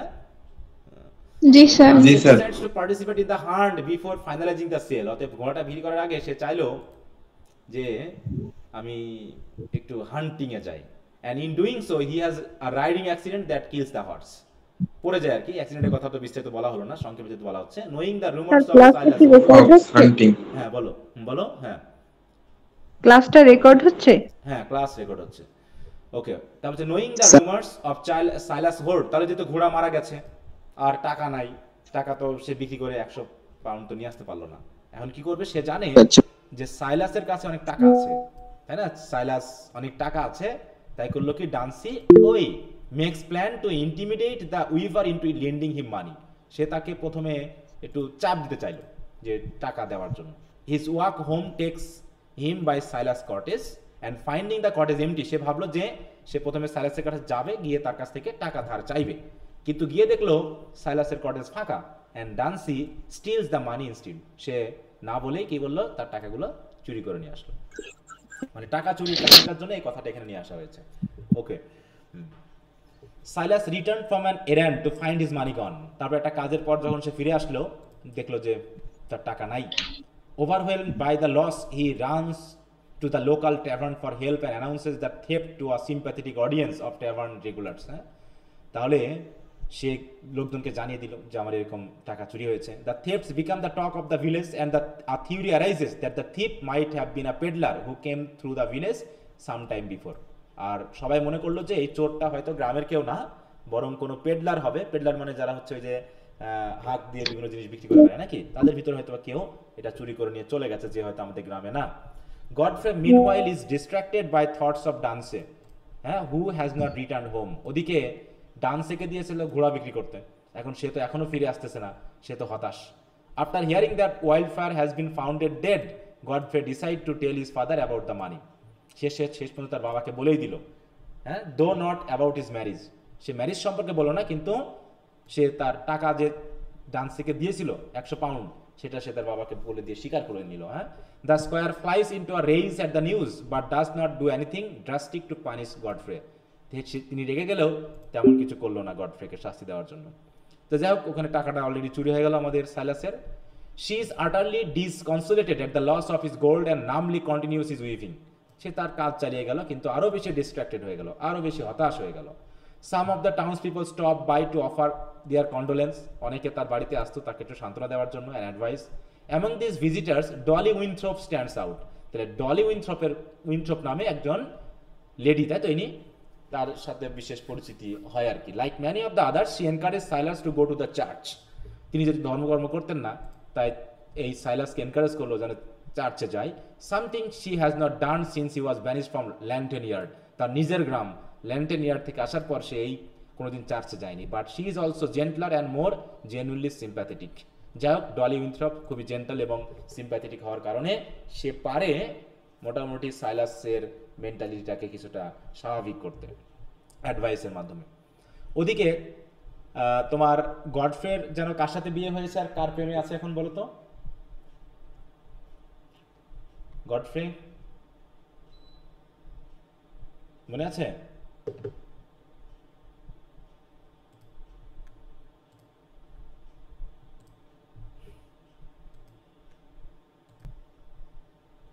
শোনা যাচ্ছে আমার কথা? জি স্যার। ওকে, তো যাই হোক, ইতোমধ্যে আমরা পেলাম যে ডলি উইন্থ্রপ নামক এক লেডি এসে অন্তত তাকে একটা ফ্রেন্ডলি অ্যাডভাইস সহ তাকে রিলিজিয়াস যে শিষ্টাচার সেগুলো মেনে চলার জন্য উৎসাহিত করছে। এদিকে আমরা জানি যে গডফ্রে যে প্রেমে পড়েছিল যে লেডি ন্যান্সি ল্যামেটার, সে কিন্তু চলে এসেছে। দেখো, Nancy Lammeter arrives at Squire Cass famed New Year's dance resolve to reject Godfrey's advances because of his unsound character. মানে ওই যে টাকা পয়সা, তারপর হচ্ছে ঘোড়া হারানোর কারণে গডফ্রের কিছুটা মেন্টালি আনফিট হয়ে গেছে। এ কারণে ন্যান্সি ল্যামেটার যখন সে, দেখো এটা কিন্তু দিন চলে যাচ্ছে, তাই না? নিউ ইয়ার্স ডান্স হয় খ্রিস্টিয়ান রিলিজিয়নের নিউ ইয়ার্স পালনের ক্ষেত্রে, যে তারা একটা বিশেষ অনুষ্ঠানের আয়োজন করা হয়, সেখানে ন্যান্সি ল্যামেটার এসেছিল স্কোয়ার ক্যাসের বাসাতে। সেখানে এসে সে গডফ্রেকে রিজেক্ট করলো। However, Godfrey is more direct and insistent that he has been in a long time, and Nancy finds herself exhilarated by the evening in spite of her resolution. সে এসে ভাবলো যে তার বিয়েটা করবেই না গডফ্রের সাথে, কিন্তু শেষ পর্যন্ত সে যাও এসে এখানে দেখলো যে না, হাতছাড়া করা যায় না, তাই না? একটা ভালো পরিবার। এছাড়া এদিকে মেনওয়াইল মলি, গডফ্রের সিক্রেট ওয়াইফ, সেও কিন্তু আসতেছে, is making her way to the Casses house to reveal the secret marriage. সে আবার এসে, মানে গডফ্রে বিপদে পড়ে গেছে না, এদিকে ন্যান্সি এসেছে, তার প্রেমিকা, এসে তো তার বিষয়টা প্রকাশ করে দিয়েছে, বিয়ে করতে হবে। এদিকে মলি, যে হচ্ছে কি নেশাগ্রস্ত একজন লেডি, তাই না, সে মোটামুটি আসছে যে দেখা করবে সে গডফ্রের সাথে, এবং তার বাবাকে বলে দিবে তাদের গোপন বিয়ে করার কথা। She has their daughter are toddler in her arms. মেয়ের নাম কি বলতো? একটা মেয়ে ছিল, অলরেডি একটা মেয়েও হয়েছে তাদের গোপন বিয়ের কারণে। হ্যাঁ, আচ্ছা, তাই বলছে। দেখো, তাহলে হচ্ছে মলির সাথে বিয়েতে তার একটা মেয়ে হয়েছিল, টোডলার, মানে কোনো রকম হাঁটতে পারে এরকম আর কি, না arms. Tiring after long walk, Molly takes off a draught of আফিম and passes out by the road. হ্যাঁ, মানে সে ক্লান্ত হয়ে, যেহেতু হেঁটে আসতেছিল, ক্লান্ত হয়ে আফিম গ্রহণ করার কারণে মোটামুটি ওখানেই সে কি হয়, মলি মারা যায় নাকি? Seeing Silas cottage and drawn by the light of the fire, যেহেতু ছোট মেয়ে, কাছেই হয়তো সাইলাসের কটেজ, দেখলো যখন আগুন জ্বলতেছে, সে করলো কি, Molly's little daughter wanders through the open door and falls asleep at Silas hearth, মানে চুলার পাশে, সেখানেই সে ঘুমিয়ে পড়লো। Silas is having one of his fits, আর ওই সময়ে অ্যাট দ্যাট টাইম সে কিন্তু একটু ওই যে মাঝে মাঝে ফিট হয়ে যায়, ওই অবস্থায় ছিল সে, তার জন্য সে প্রথমে দেখতে পায়নি। And does not notice the little girl enter his cottage. When he comes to, যখন সে আসলো, he sees her already asleep on his hearth and is as astounded by her appearance as he was by the disappearance of his money. ঠিক টাকা হারিয়ে গিয়েছিল যখন সে হতাশ হয়েছিল, এই তাকে দেখে, তার অ্যাপিয়ারেন্স দেখে, তার উপস্থিতি দেখে সে আরো বেশি অবাক হয়ে গেল। A while later, Silas traces the girl's footstep outside. সে তখন মেয়েটা কোন দিক থেকে আসছে সেটা পায়ের ছাপ দেখে দেখে গিয়ে দেখলো, finds Molly's body lying in the snow. যেহেতু শীতের সময়, ডিসেম্বর, তাই না, সরি জানুয়ারি, এবং এখানে হচ্ছে তোমার দেখো নিউ ইয়ার যে ইভ হয়, সেখানে প্রোগ্রামের যাচ্ছিল মলি, সুতরাং শীতের সময় তো বরফ থাকে, অতএব বরফের উপরে পায়ের ছাপ দেখে দেখে গিয়ে দেখলো যে মলির ডেড বডি ওখানে পড়ে আছে। Silas goes to the Squire's house to find the doctor and causes a stir at the dance when he arrives with the baby girl in his arms. কারণ কি, মেয়েটাকে তো চিনবে নাকি, গডফ্রে চিনবে না, তাহলে সে গেছে কোথায়? সাইলাস গেছে হচ্ছে গডফ্রের বাসাতে, মানে ওই ডাক্তারের গিয়ে সে মেয়েটাকে সাথে করে নিয়ে গেছে কোলে করে। অতএব Godfrey recognising his daughter accompanies the doctors to Silas cottage when the doctor declared Molly is dead. Godfrey realises that his secret marriage is safe. অতএব এক্ষেত্রে সে নিরাপদ বোধ করলো নাকি, কারো পৌষ মাস নাকি বলে না একটা মনে মনে খুশি হইল। খুশি হয়েছিল, যে যাক মারা গেছে, আমার একটা ঝামেলা গেছে কেন। হি ডাজ নট ক্লেম পথ হিজ বিদায় ডটার হলো। এন্ড সাইলাস অ্যাডপ্টস, এবং সে মেয়েকে চিনলেও সে মেয়েকে কিন্তু সে গ্রহণ না করে বরং সে কিছু বলেনি, এই জন্য সাইলাস মেয়েটাকে অ্যাডপ্ট করা শুরু করলো, পালন করা শুরু করলো। তো এইভাবে Silas grow increasingly attach to the child and names her Eppie, তাই তো, যেহেতু আগের কি নাম ছিল সেটা তো আর জানতো না, তাই সে নাম দিল হচ্ছে Eppie, after his mother's and sister, তার মা বা সিস্টারের নাম অনুসারে। উইথ ডলি উইন্ট্রপ হেল্প, ওই যে ডলি উইন্ট্রপ তাই না, যে বেশ মোটামুটি নেইবারলি হয়ে গেছে। Silas raises the child lovingly, Eppie begins to serve as a bridge between Silas and the rest of the villagers. আর এপির কারণে সে কি হলো, সাইলাস গ্রামের অন্যান্য মানুষদের সাথে মিশতে শুরু করলো, who offer him help and advice and have come to think of him as an exemplary person because of what he has done. যে একটা এরকম অসহায় মেয়েকে পালন করার মাধ্যমে যে উপকারটা করেছে, এই জন্য গ্রামের মানুষ তাকে খুব ভালো মানে জানতে শুরু করলো বা তাকে ভালো বলে মনে করলো। Eppie also brings Silas out of the benumbed state he fell into after the loss of his gold. হ্যাঁ, টাকা হারিয়ে যাওয়ার পর সে যে হতাশ হয়েছিল, সে হতাশা কাটিয়ে উঠতে এপি তাকে কিন্তু সাহায্য করেছিল। His new found happiness Silas begins to explore the memories of his past and that has long repressed. অতএব সাইলাসের, তাই তো, এই যে এখানে মানে সে খুব হ্যাপি হয়েছিল, তাই বলছে কি in his new found happiness, মানে এপিকে পেয়ে সে খুব খুশি ছিল এবং সে তার নিজের অতীত সম্পর্কে তাকে নিয়ে এক্সপ্লোর করতে শুরু করলো, মানে মোটামুটি একটা মানবিক জীবনযাপন সে শুরু করলো। এরপর হচ্ছেন the novel ahead jumps ahead 16 years, তারপরে নভেলটা হঠাৎ করে আরও 6 বছর চলে গেল। Godfrey has married Nancy and Squire Cass has died. Godfrey has inherited his father's house but he and Nancy have no children, তাদের কিন্তু কোনো সন্তান হয়নি। Their one daughter died at birth, কারণ তাদের মেয়ে হওয়ার কথা ছিল, সে জন্মের সময় মারা যায়। And Nancy has refuse to adopt, এবং ন্যান্সিও কোনো সন্তান পালন করতে অস্বীকার করলো যে না, তারা কোনো সন্তান পালন করবে না। Eppie has grown into a pretty spirited young women, এপিও বেশ বড় হয়ে গেছে, কারণ কি 16 বছর। And Silas a contented father, সাইলাসও বেশ বাবা হিসাবে ভালোই সন্তুষ্ট। The stone pit behind Silas cottage is drain to water, দেখো নেইবারিং ফিল্ডস, ঠিক আছে তো। এখন ডান্সের skeleton is found at the bottom along with Silas gold. এই যে সাইলাসের টাকার যে চুরি করেছিল কে বলো?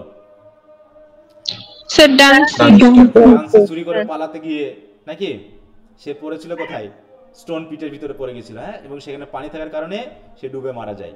তারপরে যখন এই স্টোন পিটটাতে পানি নিষ্কাশন করা হয় মোটামুটি একটা কাজের জন্য, তখন একটা স্কেলিটন পাওয়া যায়, আর সেটাই হচ্ছে সেই, যেহেতু ডান্সের বিষয় তো আর কেউ কিছু জানে না, সে কি কোথায় তাকে পাওয়া যাচ্ছে না।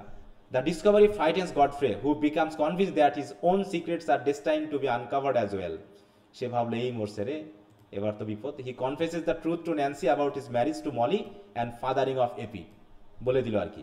Nancy is not angry but regretful, saying that they could have adopted Epi legitimately if Godfrey had told her earlier. বলছে যদি আগে বলতো তাহলে তো এই মেয়েকে আমরা লালন পালন করতাম। 16 বছর আগে বললে তো হ্যাঁ বিয়ে করতো না, তখন তার মানে মানুষজন তো সুবিধা বুঝেই কথা বলে। আচ্ছা, that evening Godfrey and Nancy decided to visit Silas cottage to confess the truth of Epi's lioness and claim her as their daughter. তারা তাদের মেয়ে হিসেবে এখন দাবি করলো, হ্যাঁ। However, after hearing Godfrey and Nancy's story, Epi tells them that she would rather stay with Silas than live with her biological father. তাহলে তার বায়োলজিক্যাল ফাদারের থেকে বরং সাইলাসের কাছে সে থাকতে চাইলো। Godfrey and Nancy leave, resigning themselves to helping Epi from afar. তারা ভাবলো ঠিক আছে, দূর থেকে তাহলে সাহায্য করে যাবে মেয়েকে। The next day, Silas decided to visit Lantern to see if he was ever cleared of the theft of which he was accused years before. তারপর সে গ্রামে গেল দেখার জন্য যে সেই কয়েক মানে কি আজ থেকে 15-16 বছর আগে নাকি সে যে তার যে অ্যাকিউজড করা হয়েছিল তাকে টাকা চুরির, সেটা তাকে ক্লিয়ার করা হয়েছে কিনা দেখার জন্য গেল। The town has changed almost beyond recognition. সে চিনতে পারছে না, তার গ্রামের শহরটা অলরেডি চেঞ্জ হয়ে গেছে। Though and Silas old chapel has been torn down to make way for a new factory. আর সেই ওল্ড চ্যাপেলটাকে ভেঙে একটা নতুন ফ্যাক্টরি করা হয়েছে। Silas realizes that his questions will never be answered. সে চুরি করেছে কি করেনি সেটা হয়তোবা সবাই ভুলেই গেছে, হ্যাঁ। সে আসলে তাই বলছে কি, but he is content with the sense of faith he has regained through his life with Eppie. কিন্তু এপিকে পাওয়ার পর তার জীবনে যে বিশ্বাস, ধর্মীয় বিশ্বাসটা জেগে উঠেছে, সেটা নিয়ে সে সন্তুষ্ট থাকতে চায়। সে তো জানে যে সে চুরি করেনি। That summer, Epi is married to Aaron Winthrop, Dolly's son. ওই যে ডলি উইন্থ্রপের সান, হ্যাঁ, অ্যারন। অ্যারনের সাথে তার বিয়ে হয়। Aaron comes to live in Silas cottage, বরং ডলি উইন্থ্রপ এর সন্তান এখন কার সাথে থাকা শুরু করলো, যে ঘর জামাই হয়ে গেল নাকি, কারণ যেহেতু সাইলাসের আর দেখার কেউ নাই, তাই সে সাইলাসের কটেজে থাকা শুরু সাইলাসের করলো। তো প্রতিবেশী। This has been expanded and refurbished at Godfrey's expense।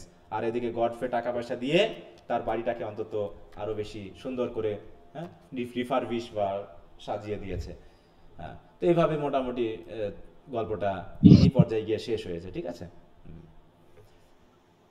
তো মোটামুটি এখানে কিছু ক্যারেক্টার তোমরা পেয়েছো, যে নামগুলো পেয়েছো এবং রিলেশনশিপগুলো অন্তত ওই ছোট্ট সামারির মাধ্যমে বুঝতে পেরেছো, ঠিক আছে। এখন তোমাদের আমি বলবো যে সাইলাস মার্নারের যে বইটা পাওয়া যায় সেটা যদি তোমরা যে চ্যাপ্টার ওয়াইজ যে সামারিটা আছে সেটা যদি পড়ে নিতে পারো সেটা খুব ভালো হয়। হ্যাঁ, তো একদম টেক্সট না পড়লেও অন্তত তোমরা একটু চ্যাপ্টার ওয়াইজ যে সামারিটা আছে সেটা একটু নিজ দায়িত্বে পড়ে নিও, মনে থাকবে? জি স্যার। আচ্ছা, এখানে অনেক গল্পের অনেক কিছুই মূল কথা, অনেক কিছুই আছে, আরো অনেক কিছু ছিল যেগুলো হয়তো বাদ দিয়ে পড়তে হয়েছে, কিন্তু আমার এখানে মূল কথা হচ্ছে জাস্ট ব্রিফ কোর্সে যাতে কিছুটা হেল্প তোমরা পেতে পারো, যেগুলো আমি দিয়েছি, এবং এখানে ক্যারেক্টারগুলো যাতে তোমরা বুঝতে পারো, এই হচ্ছে ব্যাপার। আচ্ছা, তো মোটামুটি আমাদের এটার মাধ্যম দিয়েই আমাদের পড়া আপাতত শেষ হচ্ছে নাকি, কারণ সাইলাসে তার ব্রড কোশ্চেন দিয়ে শর্ট কোশ্চেন দিয়েছি আমি না স্যার, শর্ট কোর্স শুধু ব্রিফ কোশ্চেন দিয়েছি। বাকি যদি তোমরা মনে করো পিছনের শর্ট কোশ্চেন ব্রড কোশ্চেনগুলো তোমরা নিজ দায়িত্বে পড়বা, তোমরা পড়ে নিতে পারো, ওটা নিয়ে আমি আর কোনো ইয়া করছি না, ঠিক আছে।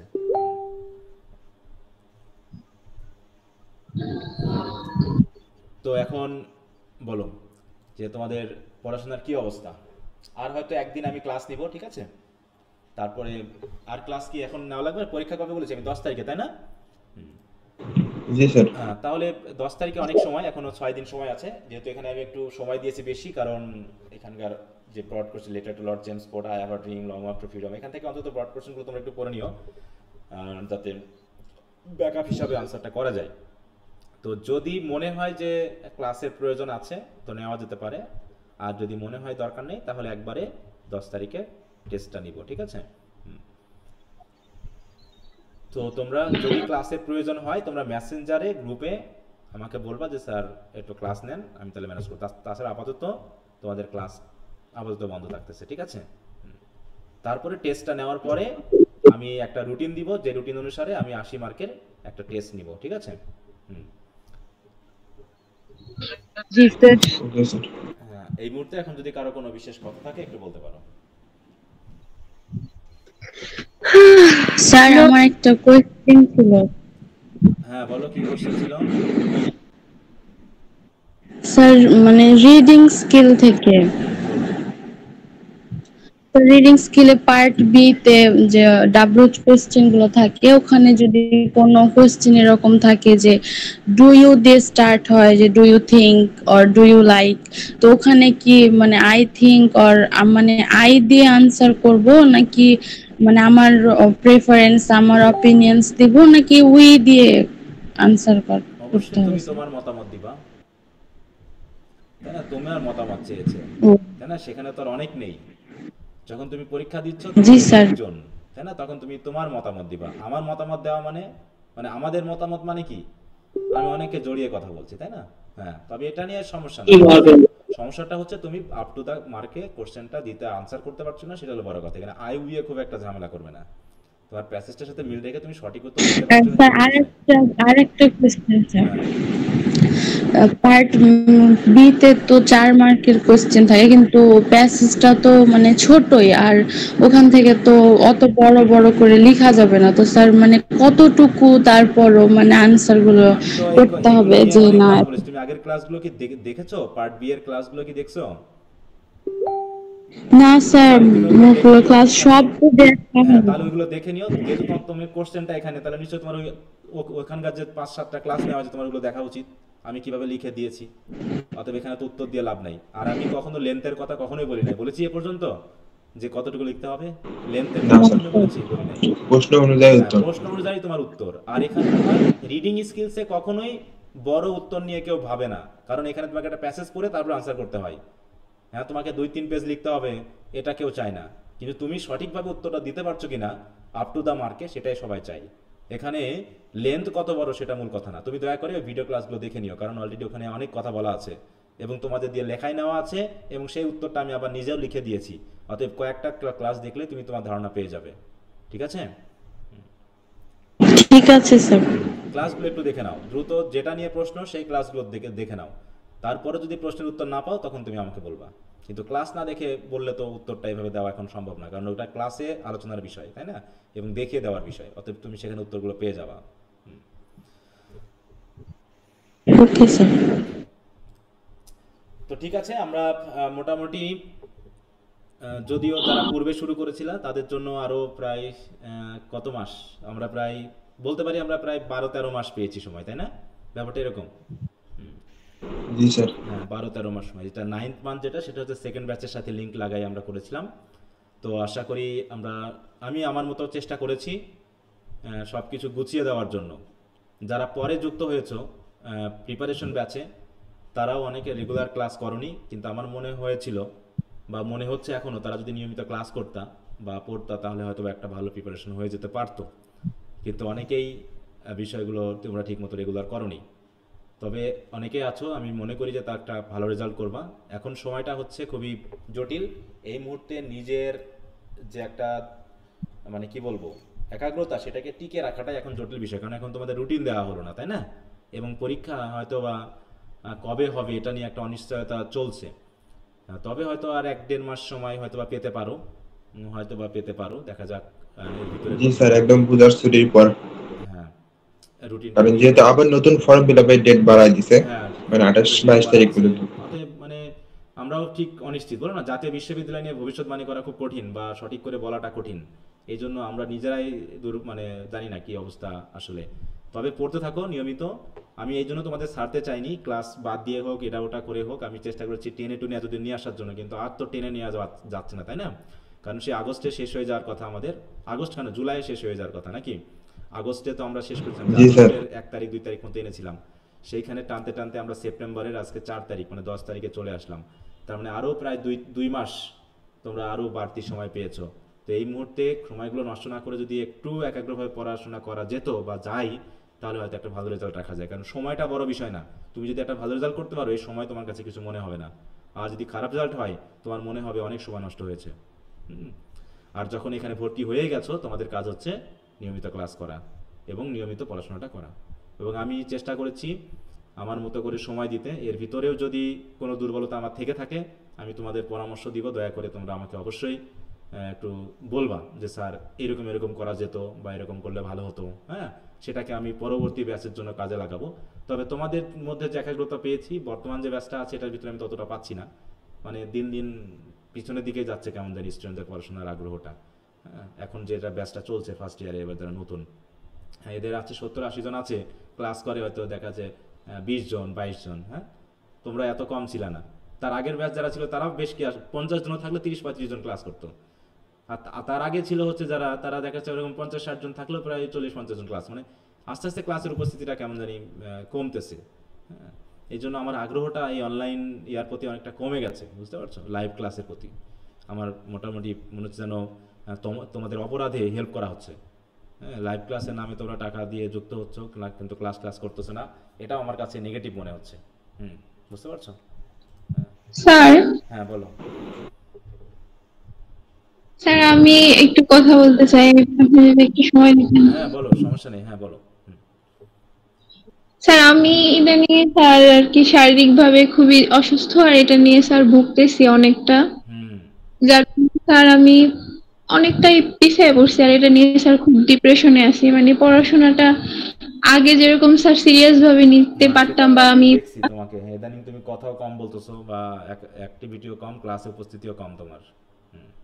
জি স্যার, মানে হঠাৎ করে আমি এরকম সিচুয়েশনে পড়বো এটা আমি স্যার কখনো বুঝি নাই, আর এটা শারীরিক অসুস্থতা স্যার, তো এটা আর মানে নিজে থেকে জানা হয় না, হঠাৎ করেই স্যার এরকম একটা সিচুয়েশনে পড়ছি স্যার। আচ্ছা সমস্যা নেই, এখন তোমার সুস্থতার জন্য কামনা করি আর ভালো থাকো, তাই না, এবং ডাক্তারের পরামর্শ নাও। ডাক্তার কি এই বিষয়ে কি পরামর্শ দিয়েছে? স্যার স্যার অন্য প্রবলেম তো স্যার বুঝতে পেরেছি, মানে তুমি মানে পরীক্ষার মানে প্রিপারেশনটা কেমন, তুমি প্রস্তুতি কেমন নিচ্ছ বা সেই বিষয়টা আমি জানতে চাচ্ছি। হ্যাঁ জি স্যার, এটাই আমি স্যার বলতে যাচ্ছি যে স্যার আমি এই যে স্যার কোর্সের যে বিষয়টা, এটাই স্যার আমি প্রচন্ড ভাবে পিছিয়ে পড়ছি। আমি এই 1 মাস ধরেই স্যার আমি ফিজিক্যাল ভাবে যে এই যে শারীরিক ভাবে অসুস্থ স্যার, এটা 1 মাস ধরে এটার সাথে স্যার আর কি আমার লড়াই। আমি আসলে স্যার খুবই আচ্ছা, তুমি দয়া করলে আমাকে তাহলে আলাদা করে কল দিও, ঠিক আছে? সেটা জি যদি স্যার। দেখতে পেলে না বলতে পারলে তুমি আমাকে আলাদা করে কল দিও, আমি শুনে তখন এই বিষয়ে কথা বলবো। হ্যাঁ? জি স্যার, আমি আপনাকে স্যার কখন ফোন দিব? তুমি রাত 10টার পরে ফোন দিবা আচ্ছা স্যার, আজকে, অথবা ঠিক আছে। সকালে তুমি সকাল 10টার আগে কল দিবা, কারণ তাছাড়া ক্লাসে কলেজে আবার ক্লাস থাকে, তখন হয়তো ফোন ধরা হয় না। হ্যাঁ জি স্যার, জি স্যার। আচ্ছা, আর বাকিরা সবাই একটু পড়াশোনা ভালো মতো করতে থাকো। হ্যাঁ তো জানি না তোমাদের প্রিপারেশনটা কেমন হয়েছে। অনলাইন হওয়ার কারণে অনেকে ফাঁকি টুকি তোমরা দিতে পেরেছো বা দিয়েছো, এটার জন্য আসলে আমিও খুব মানে কি বলবো, এই বিষয়টা নিয়ে আমিও খুব দুঃখ পেয়েছি যে তোমরা টাকা পয়সা দিয়েও কেমন জানি নেগেটিভিটিকে ধরে নিয়েছো। হ্যাঁ, এটা আসলে ভালো না। তারপরেও যেহেতু আজকে আমাদের ফর্মাল ক্লাসটা শেষ, ঠিক আছে তো, মানে ফর্মাল ক্লাস শেষ তোমাদের এই বছরের জন্য। এখন সেকেন্ড ইয়ারটা শুরু করব কি করব না আমি এখনো জানি না কি করব, ঠিক আছে? তো আশা করি তোমরা ভালো একটা সময় কাটিয়েছো। আমি চেষ্টা করেছি আমার মতো করে, এবং আমি চেষ্টা করেছি যাতে তোমাদের আমার দিক থেকে যেন তোমাদেরকে কোনো রকম ফাঁকি ঝুঁকি না দেওয়া হয়, সময়ের সাথে সময়, ফি বা সব কিছু মিলে, কারণ যেগুলো মোটামুটি মানুষের মধ্যে নেগেটিভিটিটা তৈরি করে একজন মানুষ সম্পর্কে, আমি সেগুলো এড়ানোর চেষ্টা করেছি। যদিও অনলাইনে আমি নিজেও অনেকগুলো কোচিং বা ইয়া করার চেষ্টা করে কিছু অভিজ্ঞতা, সেগুলোকে আমি চেষ্টা করেছি যাতে তোমাদের না পেতে হয়। টাইম নিয়ে বিশেষ করে দেখা যাচ্ছে একটা ক্লাসের জন্য বসে আছি, 1 ঘন্টা পার হয়ে গেছে, কেউ কিছু নকই দেয় না যে আসলে ক্লাস হবে কি হবে না। আমি কখনো এটা হতে দেই নাই তোমাদের ক্ষেত্রে, এরকম একটা ব্যাপার। তারপর হচ্ছে ফিয়ের ব্যাপারে, আমি যেটা ক্লাস নিয়েছি আমি চেষ্টা করেছি সেই ক্লাসটাকে কাউন্ট করতে। অন্তত 30 মিনিট যদি কোনো ক্লাস হয়েছে সেটা আমি আমার কাউন্টের ভিতর নেই নাই। হ্যাঁ, আমি চেষ্টা করছি অন্তত 45 মিনিট বা তার থেকে বেশি হলে সেটাকে কাউন্টে নিতে। হ্যাঁ, আর নোট টোট যেগুলো দেওয়ার চেষ্টা করেছি মোটামুটি একদম সহজ সোর্স থেকে নিয়ে, হ্যাঁ, যাতে একটা কোনো রকম প্রিপারেশন হয় তেমনটাও আমি করার চেষ্টা করিনি। আমি চেষ্টা করেছি ভালো রেজাল্টের জন্য যেমনটা প্রয়োজন আমি সেমনটা দেওয়ার চেষ্টা করেছি, স্ট্যান্ডার্ড ল্যাঙ্গুয়েজ ওয়ার্ডগুলো সহ বিভিন্ন অনলাইন সোর্স থেকে তথ্যগুলো সংগ্রহ করে সেটাকে আবার মডিফাই করে তাহলে দেওয়ার চেষ্টা করেছি। লেন্থ একটা নির্দিষ্ট পর্যায়ে দিয়েছি, যেগুলো লিখতে পারলে তুমি অন্তত 3.30 উপরে নাম্বার পাবে বলে আমি মনে করি। এটুকু আমি বলতে পারি আর কি, এটুকু আমি একদম শিওর দিয়ে বলতে পারি যে যদি এগুলো লিখতে পারো তুমি অবশ্যই ভালো মার্ক পাবা। এখন বাকিটা তোমাদের ব্যাপার, যদি কেউ সহজ সোর্স খুঁজে নিতে পারো বা নাও তাহলে তার রেজাল্টের জন্য সে নিজে দায়ী, তার অবস্থানটা তো আমি কিছু বলতে পারবো না, তাই না? হ্যাঁ, এবং এখন রেকর্ড ক্লাসগুলো আছে, জি স্যার। তোমরা একটু দেখে নিও।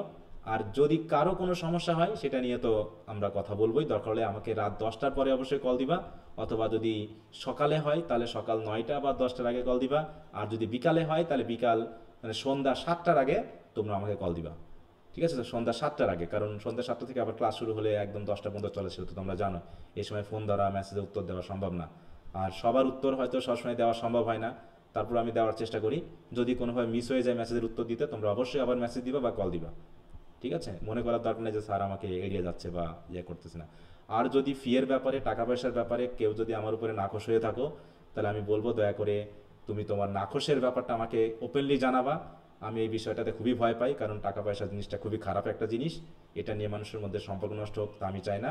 এমনও ছেলে মেয়ে আছে 2-3 মাস ক্লাস করার পরে বলেছে স্যার আপনার ক্লাস করে ভালো লাগে না, আমি তার টাকা ফেরত দিয়েছি। হ্যাঁ, ফুল টাকা আমি ফেরত দিয়েছি, তার টাকা রাখার দরকার আমার নেই বা অধিকারও আমার নেই, বুঝতে পারছো? তো এরকম যদি কেউ থেকে থাকো তাহলে অবশ্যই আমার সাথে আলাদা করে যোগাযোগ করবা, আমি চেষ্টা করব তার বিষয়টা দেখার জন্য। ওকে, তো সবাইকে ধন্যবাদ। এখন যেহেতু সেকেন্ড ইয়ারে ক্লাসটা শুরু করব, তো 10 তারিখের আগে যদি তোমাদের প্রয়োজন হয় তোমরা গ্রুপে এখন মেসেজ দিবা, ঠিক আছে? এখন তোমরা তোমাদের গ্রুপটাকে আমি ওপেন করে দিলাম, কারণ যেহেতু এখন আমার রেগুলার মেসেজ তেমন কিছু থাকবে না, এই জন্য তোমরা এখন মেসেঞ্জার গ্রুপটা ফ্রিলি ইউজ করতে পারো। তবে পড়াশোনা রিলেটেড ব্যাপার ছাড়া অন্য কোনো বিষয়ে আর কোনো কমেন্ট করবে না, বাইরের কোনো লিঙ্ক শেয়ার করবে না, বাইরের কোনো কমেন্ট না, কোনো লাইক না, কিছু না, শুধু তোমার পড়া রিলেটেড যে কোনো কোশ্চেন থাকলেই তোমরা গ্রুপে মেসেজ দিবা, আমিও গ্রুপে মেসেজ দিব। অতএব গ্রুপটা তোমাদের জন্য ওপেন করে দিলাম এখন, ঠিক আছে? হ্যাঁ, মেসেঞ্জার গ্রুপটা। Okay sir. ওকে, আচ্ছা, তো ঠিক আছে, সবাইকে গুড নাইট। 10 তারিখের আগে কোনো সমস্যা থাকলে তোমরা গ্রুপে মেসেজ দিয়ে রাখবা, আমি ক্লাস নিব। আর যদি ক্লাসের প্রয়োজন না হয় তো ভালো, তো পরবর্তীতে আমি একটা রুটিন দিয়ে দিব, ওই হিসাবে আমি সপ্তাহ ভিত্তিক বা সময় যদি আমরা পাই সেই ভিত্তিক তোমাদের যে 6টা পেপার আছে তার উপর 80 মার্ক করে একটা করে ফাইনাল টেস্ট নিব এবং সেগুলোর আমি মার্কিং করার চেষ্টা করব, ঠিক আছে? এবং যারা করতে চাও তারা আলাদা করে অবশ্যই আমাকে একটু জানাই দিবা, বা হচ্ছে গ্রুপে মেসেজ দিয়ে জানাই দিবা যে স্যার আমি টেস্ট দিতে চাই। যারা দিতে চাও না তাদেরকে আমি আপাতত গ্রুপে আর রাখবো না, কারণ এতগুলো স্টুডেন্টকে সবারইতে গ্রুপে ঢুকে কে পরীক্ষা দিল কে দিল না, কে পরীক্ষা দিল কে দিল না, এই যাচাই করতে আমি চাচ্ছি না, কারণ এটা নিয়ে আমি খুবই হতাশ হয়েছি তোমাদের। হ্যাঁ, যে আমার দেখা যাচ্ছে 10 জনের গ্রুপে ঢুকে দেখলাম একজনও টেস্ট দেয়নি। হ্যাঁ, তা এই জন্য আমি ওইটাকে না চেয়ে যারা আসলেই দিতে চাও তারা আলাদা করে বলবা, তাদের জন্য আলাদা একটা গ্রুপ করব করে, শুধু যাতে আমি প্রত্যেককে অ্যাক্টিভ দেখতে চাই যে তারা পরীক্ষা দিয়েছে। আর যারা দিতে চাও না তাহলে ওই গ্রুপে তোমাদের অ্যাড হওয়ার কোনো দরকারই নাই, ঠিক আছে? আমার কথা একদম ক্লিয়ার কাট। কখন খুলবেন? হ্যাঁ বলো। গ্রুপটা স্যার কখন খুলবেন? আমি বুঝি না এখন তোমার কথাটা। আচ্ছা, তুমি আমাকে পরে মেসেজ দিও। ওকে, তো ঠিক আছে, সবাই ভালো থাকো। স্যার বলতেছে গ্রুপটা কবে খুলবেন? তোমরা মেসেজ দিবা, আমি আগে 10 তারিখটা হয়ে যাক, 10 তারিখ পর্যন্ত আগে প্রিপারেশন নাও, আর এর ভিতরে আমি টেস্টের যখন সময় দিয়ে দিব, একটা রুটিন দিয়ে দিব, সেই হিসাবে নিব, তখন আমি গ্রুপটা করব। আচ্ছা, ঠিক আছে, জি স্যার, সবাই গুড নাইট, বাই।